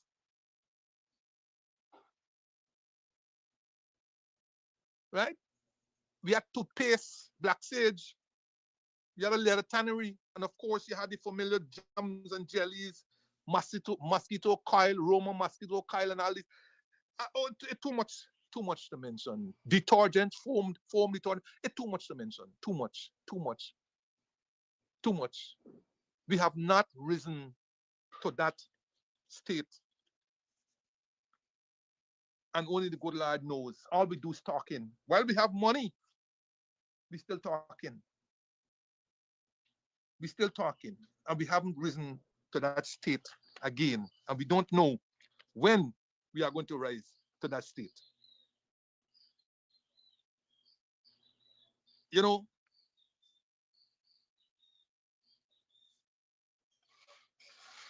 I must agree with my friend Raul Lucas, economist, lecturer at UG, who ruminated. He said, one often has to wonder if the history of this country will ever be reported with accuracy and completeness in mind. He says that that failure hurts the education of our children and leads to a wastage of scarce resources by those who end up trying to reinvent the wheel. Aptly said, well said, and we see it. We see you, Ali. We see your government. We see what you're trying to do or what you're not trying to do. And we see the wastage of money as we seek to reinvent the wheel. Many of these things that you're trying to do anyhow lack the basic study, market intelligence, and so on before you embark on these projects. And in many times, unfortunately, they're bound to fail.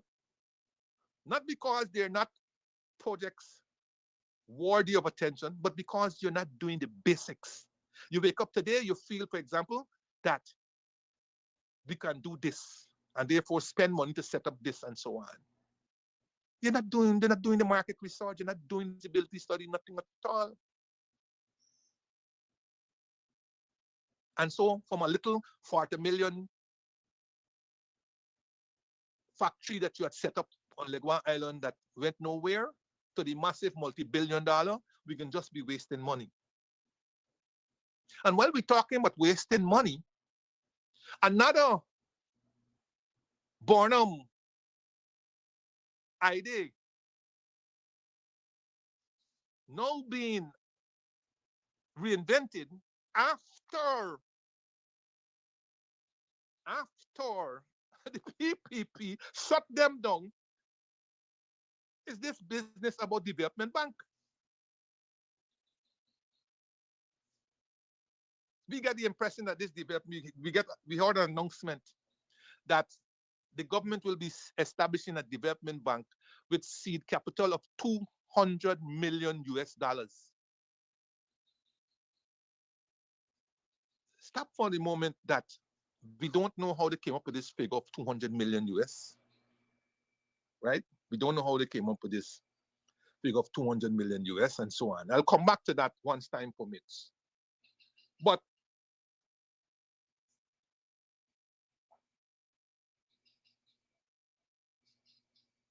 development banking has occupied the economic development literature for a long time. And reason it came to prominence usually is because of the failure of the market to meet all needs. The market only meets profit maximizing, profit oriented needs, not those needs for which undue risk will have to be incurred. And as we all know, commercial banks are low risk, high profit. I ain't got no problem with it because if I got my 5 cents in there, I don't expect them to take undue risk and my money is lost, right? But it doesn't negate the fact that commercial banks were never intended to involved in development lending or development finance, as we well know. A quick history in terms of Guyana. So you have before formal banking, before the whole issue of formal banking, the enslaved and laboring classes of Guyana used to use the informal banking systems and cooperatives, right? Buxton, one of them, and so on, and pool the money and so forth. But the first domestic financial institution was the savings bank, which was established in 1828 for the benefit of enslaved people earning monies from side jobs, what we call these days side hustle, right? Savings bank, established in 1828, right? For the benefit of enslaved people earning money from side jobs. And this savings bank later evolved into what we knew then as the post office savings bank, right? Many people who are around my age and so on will know about the post office savings bank, right? Formal foreign-owned commercial banks was established for the colonial elite in the 1830s. Thus, for example, you had the Colonial Bank, which was chartered in 1836, and which subsequently became a part of Barclays Bank, which started operations in Guyana in 1925, right? So Barclays Bank started operation in Guyana in 1925. Then, of course, you had the British Guiana Bank, which was chartered in 1836. It then became the Royal Bank of Canada in 1913. And the Royal Bank of Canada started business in Guyana in 1914, right? So they started business in Guyana even before Barclays Bank. Interesting. And why they would have started business in Guyana? Because of the bauxite company, right? Alcoa meant aluminum company, right? Aluminum company of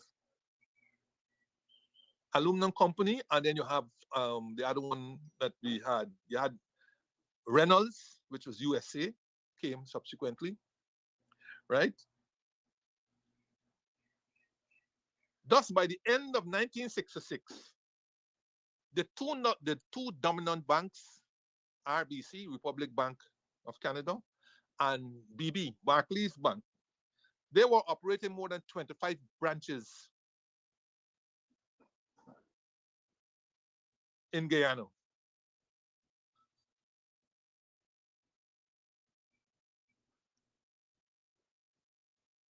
At, at or around independence time, we had two further banks added. These were the Chase Manhattan Bank, which started operations in Guyana in 1965. And then you had the Bank of Baroda, which started operations in March 1966. Following the independence in 1966, the then PNC government, recognizing that these commercial banks could not be the catalysts for the change and the development that it had. Remember how the British left this economy heavily dependent on foreign, heavily dependent on sugar and bauxite, heavily dependent on foreign forms for basic services. Remember Bookers? One time I think I did a program here when I told you Guyana was not only British Guyana, but it was also Bookers Guyana. Because Bookers owned everything in Guyana, from production to retail services to even taxi service. Bookers had a Bookers taxi service that used to operate just obliquely opposite where Republic Bank is today in Water Street. And the Bookers taxi service. That's how bad we were, right? So Bonham recognized that these two banks will not be able to assist us. And so his first move towards indigenization of the financial sector was made in 1970 when the Ghana National Cooperative Bank was formed. And it functioned partly as a development institution, particularly servicing the needs of rural communities, as well as to support investment in new businesses, especially in the agricultural and agro processing sectors. Then you had Guy Bank, which came later. But before Guy Bank, let me tell you, before Guy Bank, you had the precursor to Guy Bank. You had what was called Small Industries Corporation.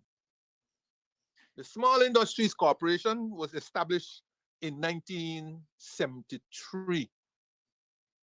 1973. I can't remember it was whether Dudley Chase was one of its earlier general managers. I have it in my head that he might have been one of its early general managers, if not the first general manager. Dudley Chase, by the way, was the husband of Pam Chase, chief statistician, the only woman chief statistician this country has ever known, Pamela Chase.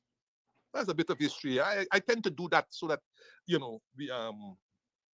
our people can learn, right? But the Small Industries Corporation, as the name suggests, was established to assist small industries, right, to grow them and so on. It was also the precursor to what we know as the Small Business Bureau that you have today.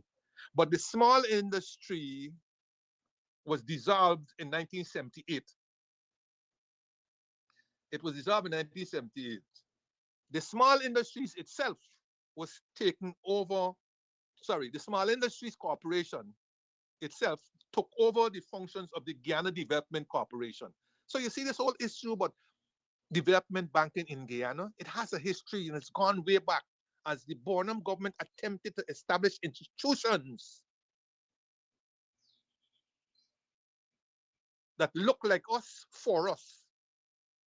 So we had the Ghana Development Corporation, then that was subsequently taken over by the Small Industries Corporation, and the Small Industries Corporation itself was taken over or overcome by Guy Bank, the Guyana Cooperative Agricultural Industrial Development Bank, Guy Bank, which was established in 1976 with a focus on agriculture and industrial development. It operated largely with funds that were secured from international financial institutions, particularly the IDB. And it got assistance also from the government. Also, you had another development bank in the housing sector. You see how the PNC had this thing systematized, not running all over the place. They set up a development banking institution for the housing sector. The Guyana Cooperative Mortgage Finance Bank was established in 1973 to provide housing and to provide low-cost housing and to assist the construction sector.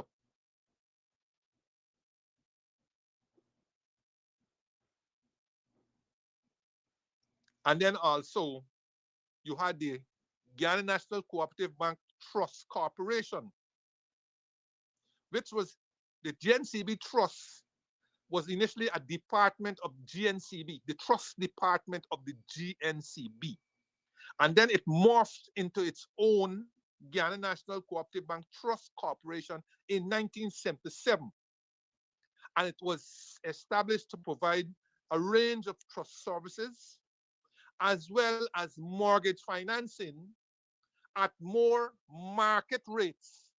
GNC, Guyana Cooperative Mortgage Finance Bank, was for low cost housing where the interest rate was very low.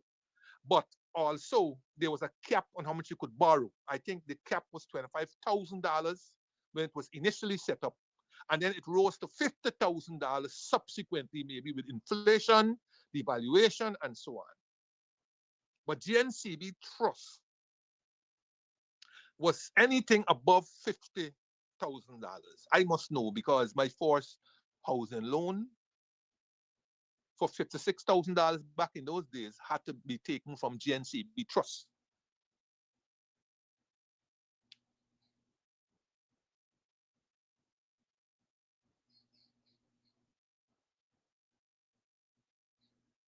And as I said, the idea behind establishing all of these indigenous institutions by the PNC, it was because they were attempting to promote Guyanese ownership and control of the Guyanese economy. And as a result of that, control of the banking sector was both necessary and vital. And as we well know, development is premised on investment, and investment is premised on the accumulation of savings. And so, if we are savings, if our savings are going into foreign banks, and from that savings they're earning rich interest and so on, that they are exporting to their mother country. With the indigenous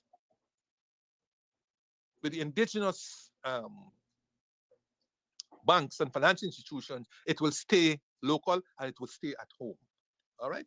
So we had all those banks and so on.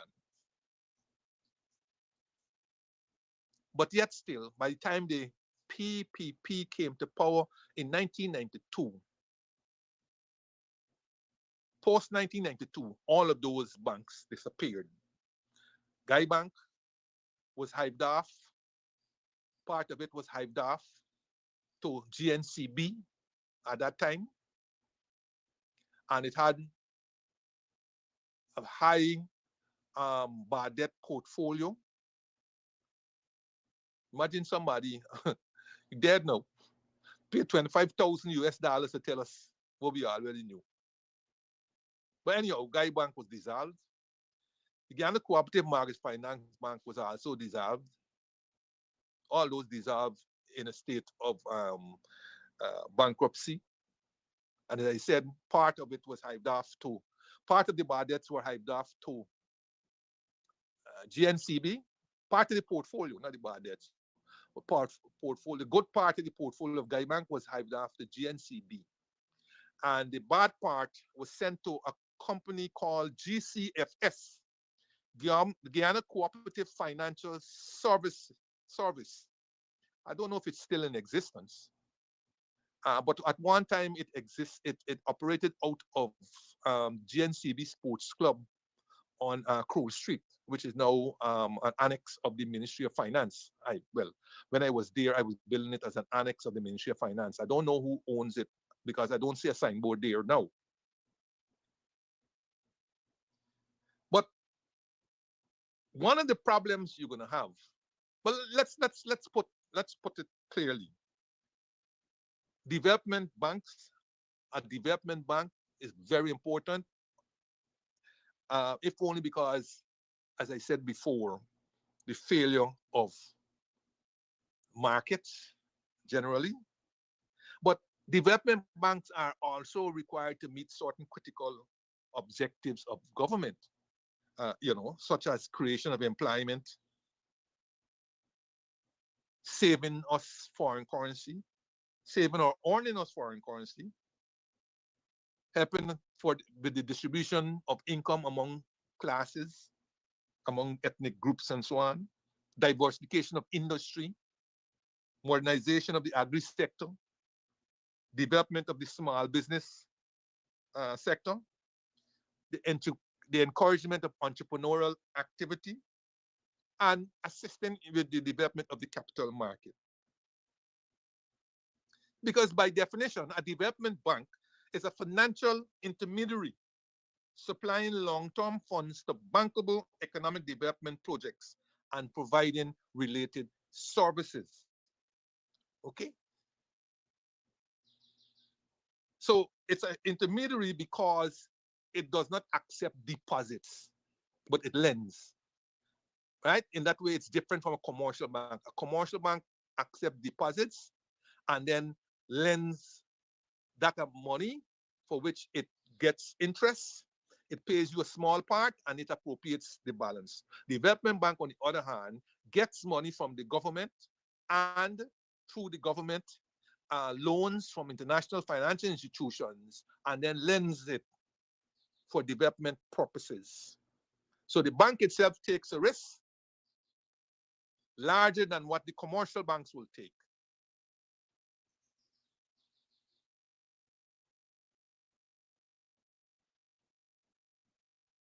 Now, like I said, commercial banks are expected to lend at market rates or near market rates or so on, and for less risky projects.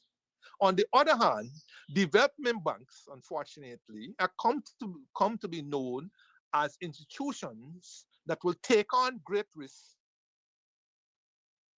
For example, the rice sector. The rice sector is very risky because it depends on weather.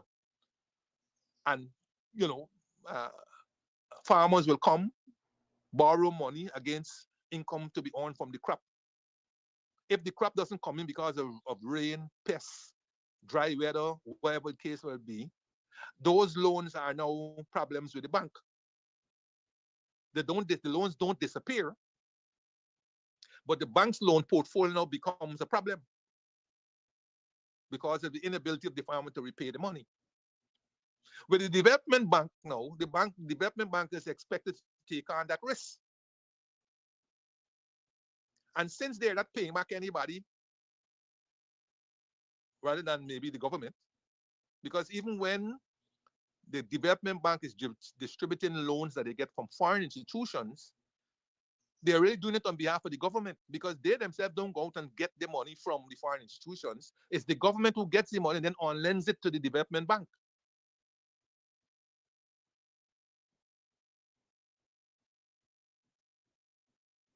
Now, when the coalition government came in, we had indicated that we were going to test the feasibility of re-establishing a Guy Bank. And so we went to the Caribbean Development Bank to undertake that study. They sent a consultant here who did the study and so on. We weren't impressed by the study that was done. But what the consultant was indicating that the system, the financial system was flush with money that could be linked. And there were some options that we could take rather than establishing a physical institution. We could work with the commercial banks and perhaps establishing a window for that lending.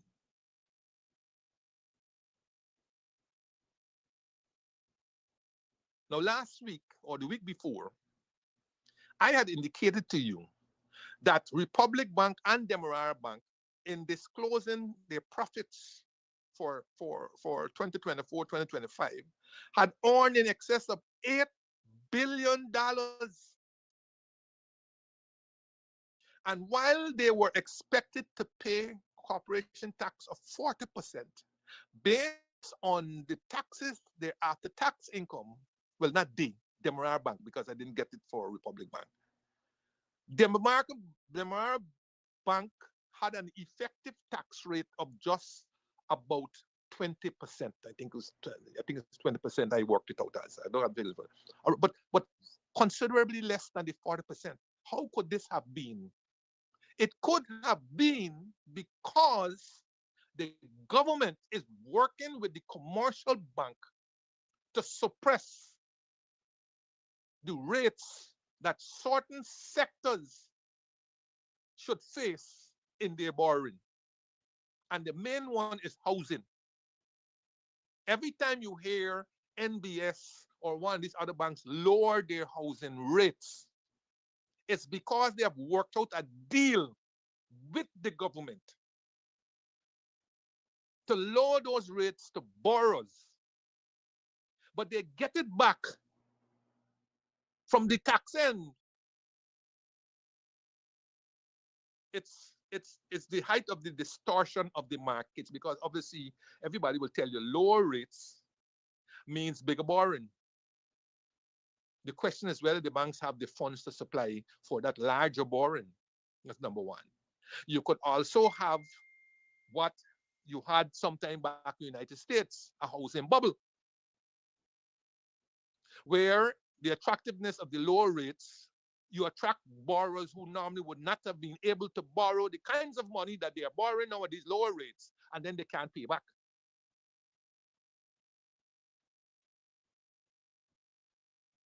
But these banks are guaranteed this subsidy via the tax system. So the taxable income, or the taxes that they ultimately end up paying, is nowhere the 40% that is supposed to pay on their income earned.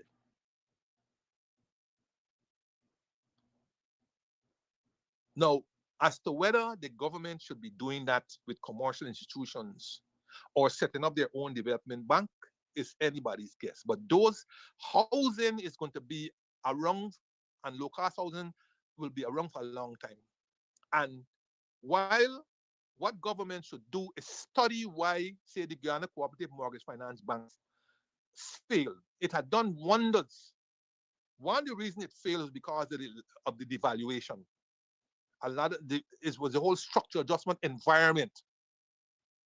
Large numbers of people lost their jobs and couldn't pay for these houses and so on. And the bank itself, when you borrowed $25,000 back in the day, that was serious money. But when you got a devaluation that gone from 3 to 10 to 33 to 45 to 101 to 200, $25,000 is chump change. The bank is effectively broke. I remember when I had a fair amount out of the 56,000 left back for GNCB Trust, and they called me and said, let's make a deal. Pay this off today, and we'll write off the whole loan. Why? Because it didn't make sense to run this thing anymore. It didn't make sense to run this thing anymore. So I promptly took it, paid it off, and so on. So a $56,000 loan that was serious money when I took it back in 1980, I think it was 19, not 1980, yeah, when was it? 1984, I think, or 85. Serious money. But by the time 1990, I mean, I could give you 10 times that if you wanted. And this would have been the experience of many other people. So you don't need a specialized development bank that could work housing, cooperatives, agriculture, industry. You could do all that in one. So I have no problem with the development bank and coming back.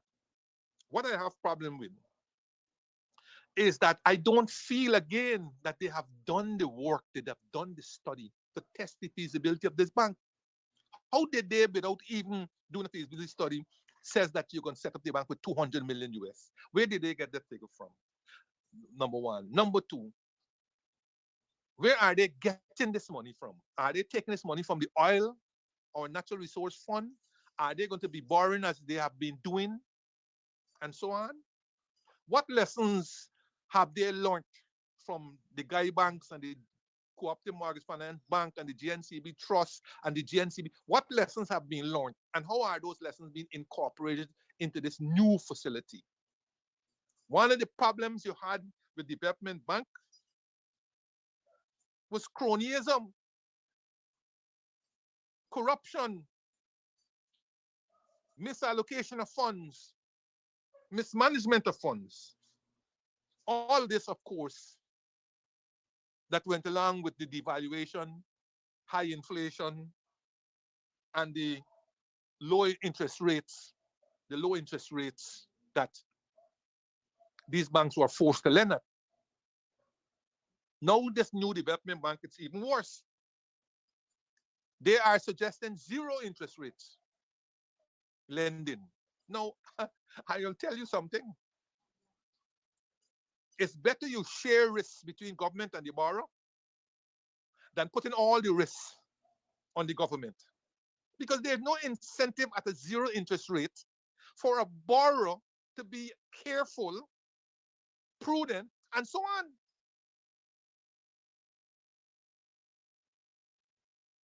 And then with no interest rate, anyhow, how is the bank financing itself? How is the bank financing itself? From where? Is the government going to finance the bank from its own resources? How is the bank going to invest in training and technology and all these kind of things if it's not making any income? Is it going to erode its capital base for lending purposes, for expenses purposes? And don't forget, as you lend, you have to provision for certain non-repayment.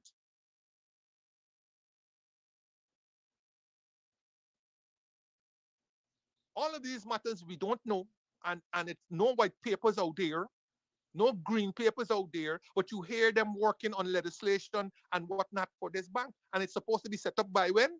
The first quarter of next year. We don't see any green paper, no green paper or white paper has been presented for parliamentary purposes and so on. But you hear them working on this. I would particularly like some of these questions to be answered. Where they're getting the 200 million from, whether it's our island money or so on. Why there's zero interest rate and what is the intention here? Who are going to be allowed to borrow? Because I'm telling you this now. All this talk about small and to support small and medium businesses is just that talk. Guy Bank was established for that too. But you know who broke Guy Bank? 10 or 20 large borrowers. Most of them in the rice sector.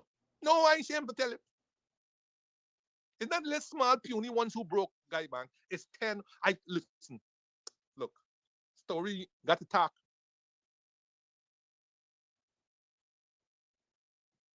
It's mostly the rice sector who broke Guy Bank. Because you got borrowers who owed Guy Bank at that time over $1 billion. Single borrowers. At that time, not even today's money, at that time.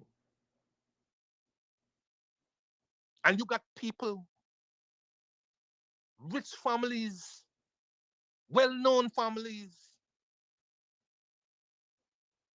who borrowed extensively from Guy Bank. All their projects failed, owed billions of dollars to Guy Bank and got away with it. A few of them now are dead. So the question is, who is this bank being set up for? How do you avoid those things? Is this another bank set up so that you could help, you could dole out money to certain categories and certain sectors? Is it genuinely going to be set up to assist the small scale, the jam producer who needs $150,000, $200, $1 million to do something, the innovator, and so on? Where is the white paper so we could examine this bank that you're now setting up? So those are some food for thought on the development bank. But once again, as I said, it's not a fresh idea. It's not a new idea.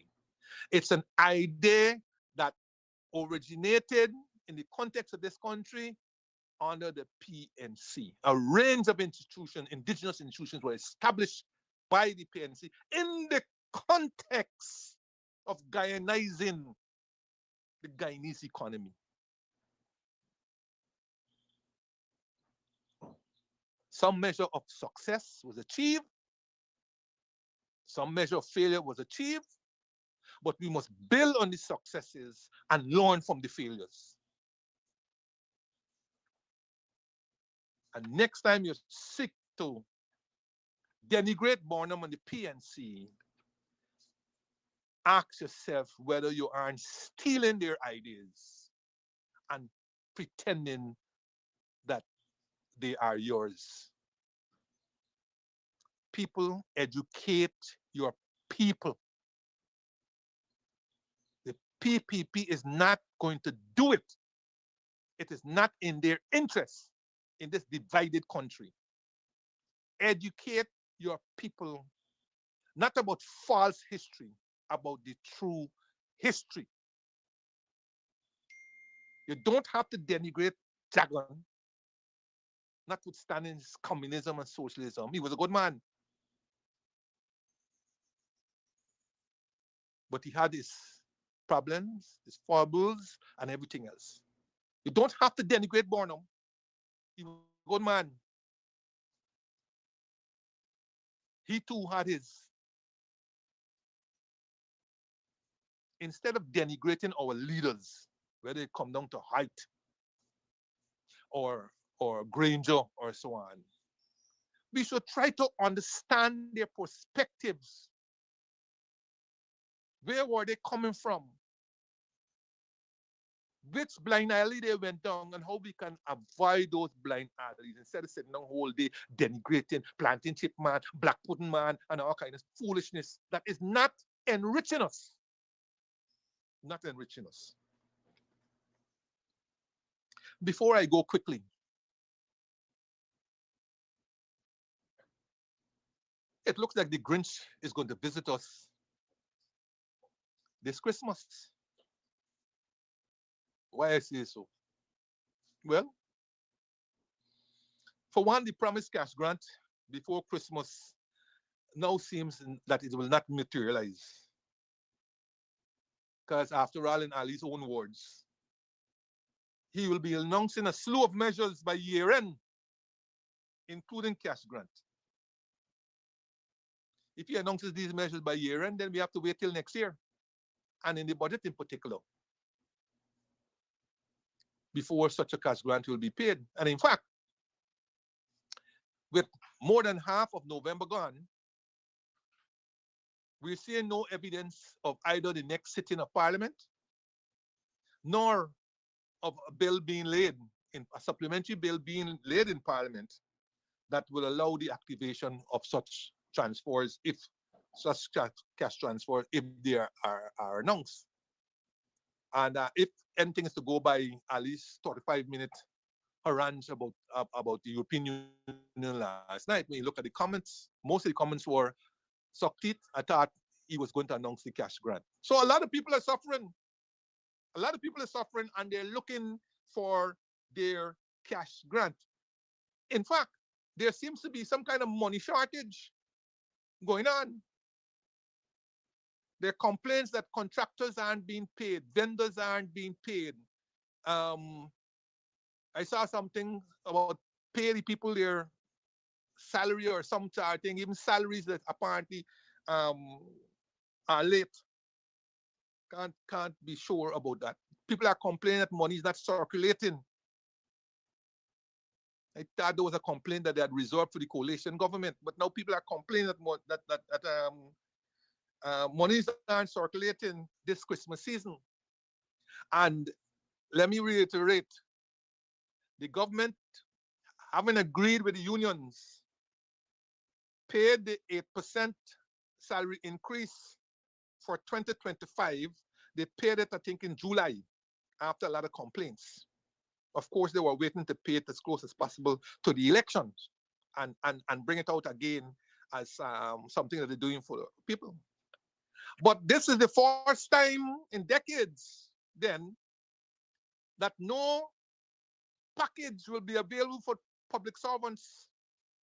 This may be the first time where their December salary will be their December salary. and not have the benefit of any salary increase plus the accumulation from January to November.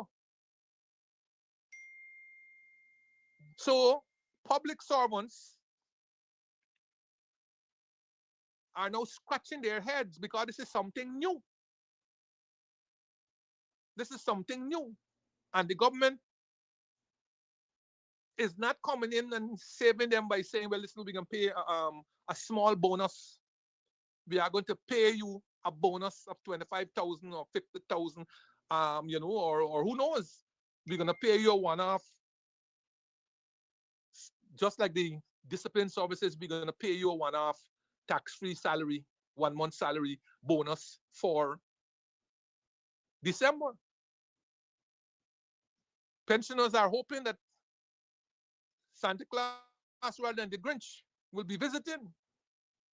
But to date, the only people who are likely and are in front of getting a top up are the persons in the discipline services.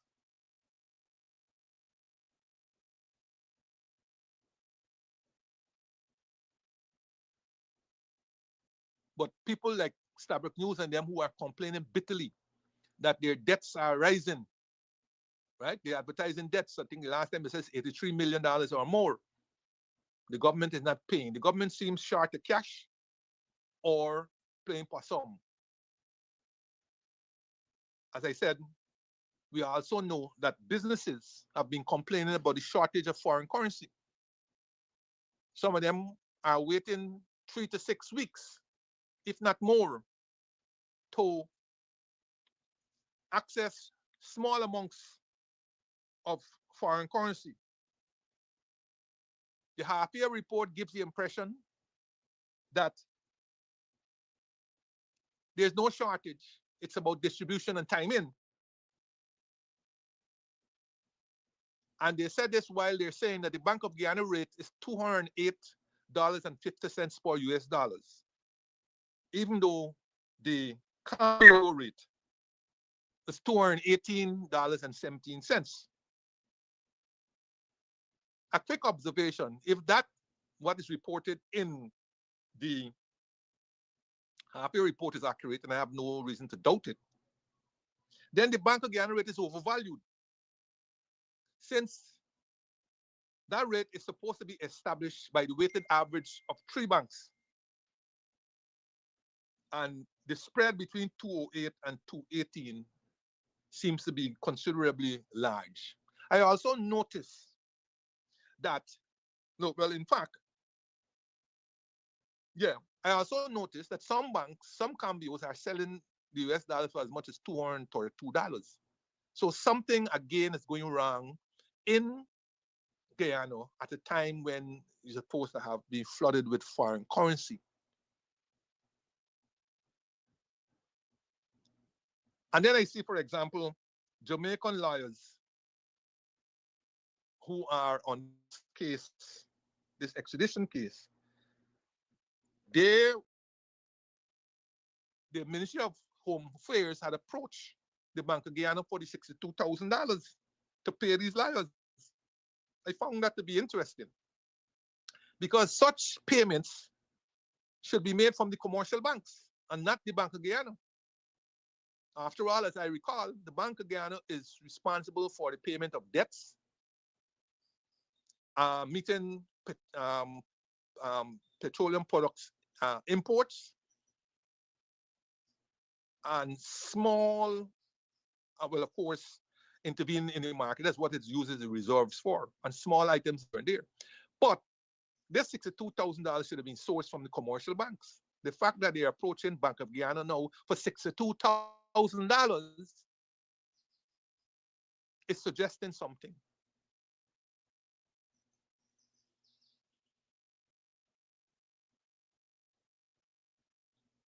When I checked, the reserves of the central bank at September 2025 was 973.2 million US dollars.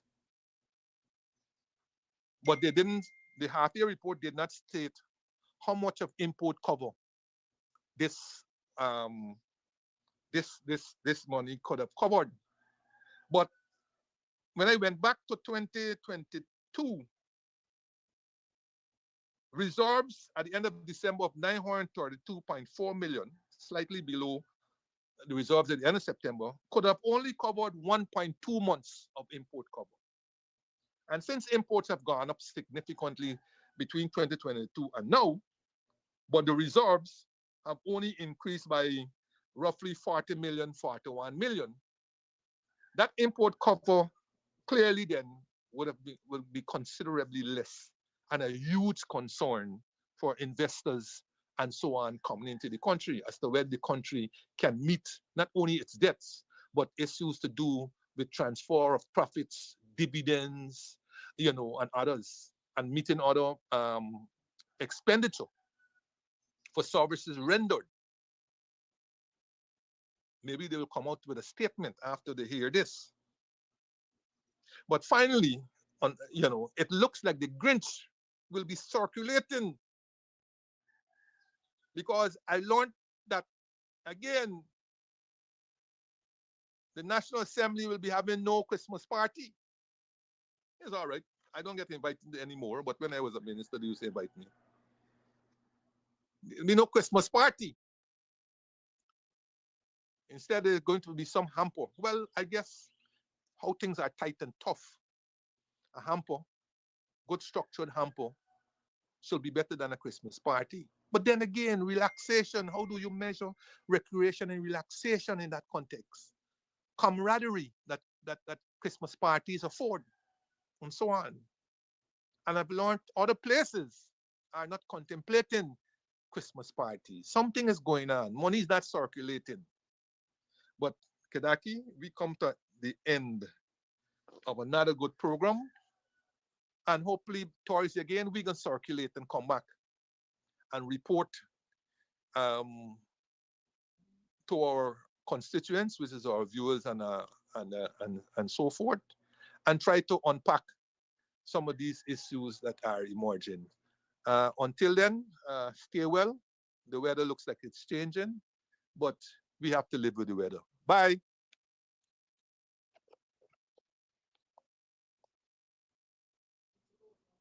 Yeah, no problem.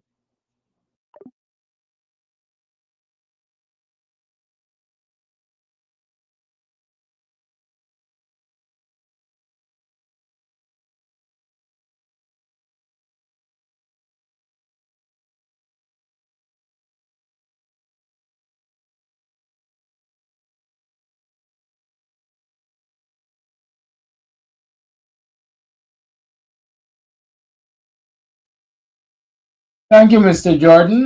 Thank you, viewers, for staying tuned to Camps TV, the Guyanese Morning Time. It is now 20 minutes to the 10 o'clock hour. And I know you've had a good program. And it is now, like I said previously, in the Yuletide season. And so why not leave you with one of the popular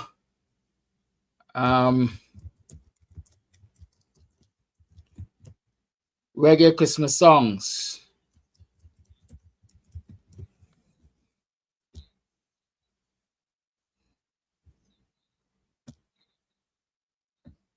Scribe is how you stop explaining the same thing over and over at work. Watch this. It'll change your life. Raise your hand.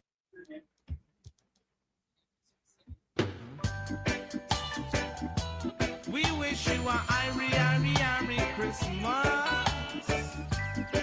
Old Year and New Year's are just the same. Christmas and a Christmas and a birthday party day. We wish you a Irie Christmas. We wish you a Irie Christmas. We wish you a Irie Christmas and a dance all New Year. Great tidings, Natty Jane bring you. Great tidings, Natty Jane bring you. Great tidings, Natty Jane bring you. And a dance all New Year. We skank and rock it to the rhythm. We rock and we rock at the rhythm. We scrub and we rub and we the wise. And a happy dancer. We bring you a Irie Christmas. We bring you a Irie Christmas. Christmas. We bring you a Irish Christmas and a dance all New Year. You love up, you rub up on a Christmas. You rub up, you scrub up on a Christmas. You rub up and you dub up on a Christmas and a dance all New Year. We wish you merry, merry, merry, merry Christmas on a broke pocket day. Not even 1 cent to buy a little toy. We dance and rock it to the ice box. We rub it and scrub it to the ice box. We rub it and dub it to the Christmas on a broke pocket this year. Everybody gonna jump in and a shouting. Everybody gonna jump in and a shouting. Everybody gonna jump in and a shouting. And Ben Johnson dear, we wish you a Irish Christmas. We wish you a Irish Christmas. We wish you a Irish Christmas and a dance all do. Everybody in the dance all singing. Everybody in the dance all rocking.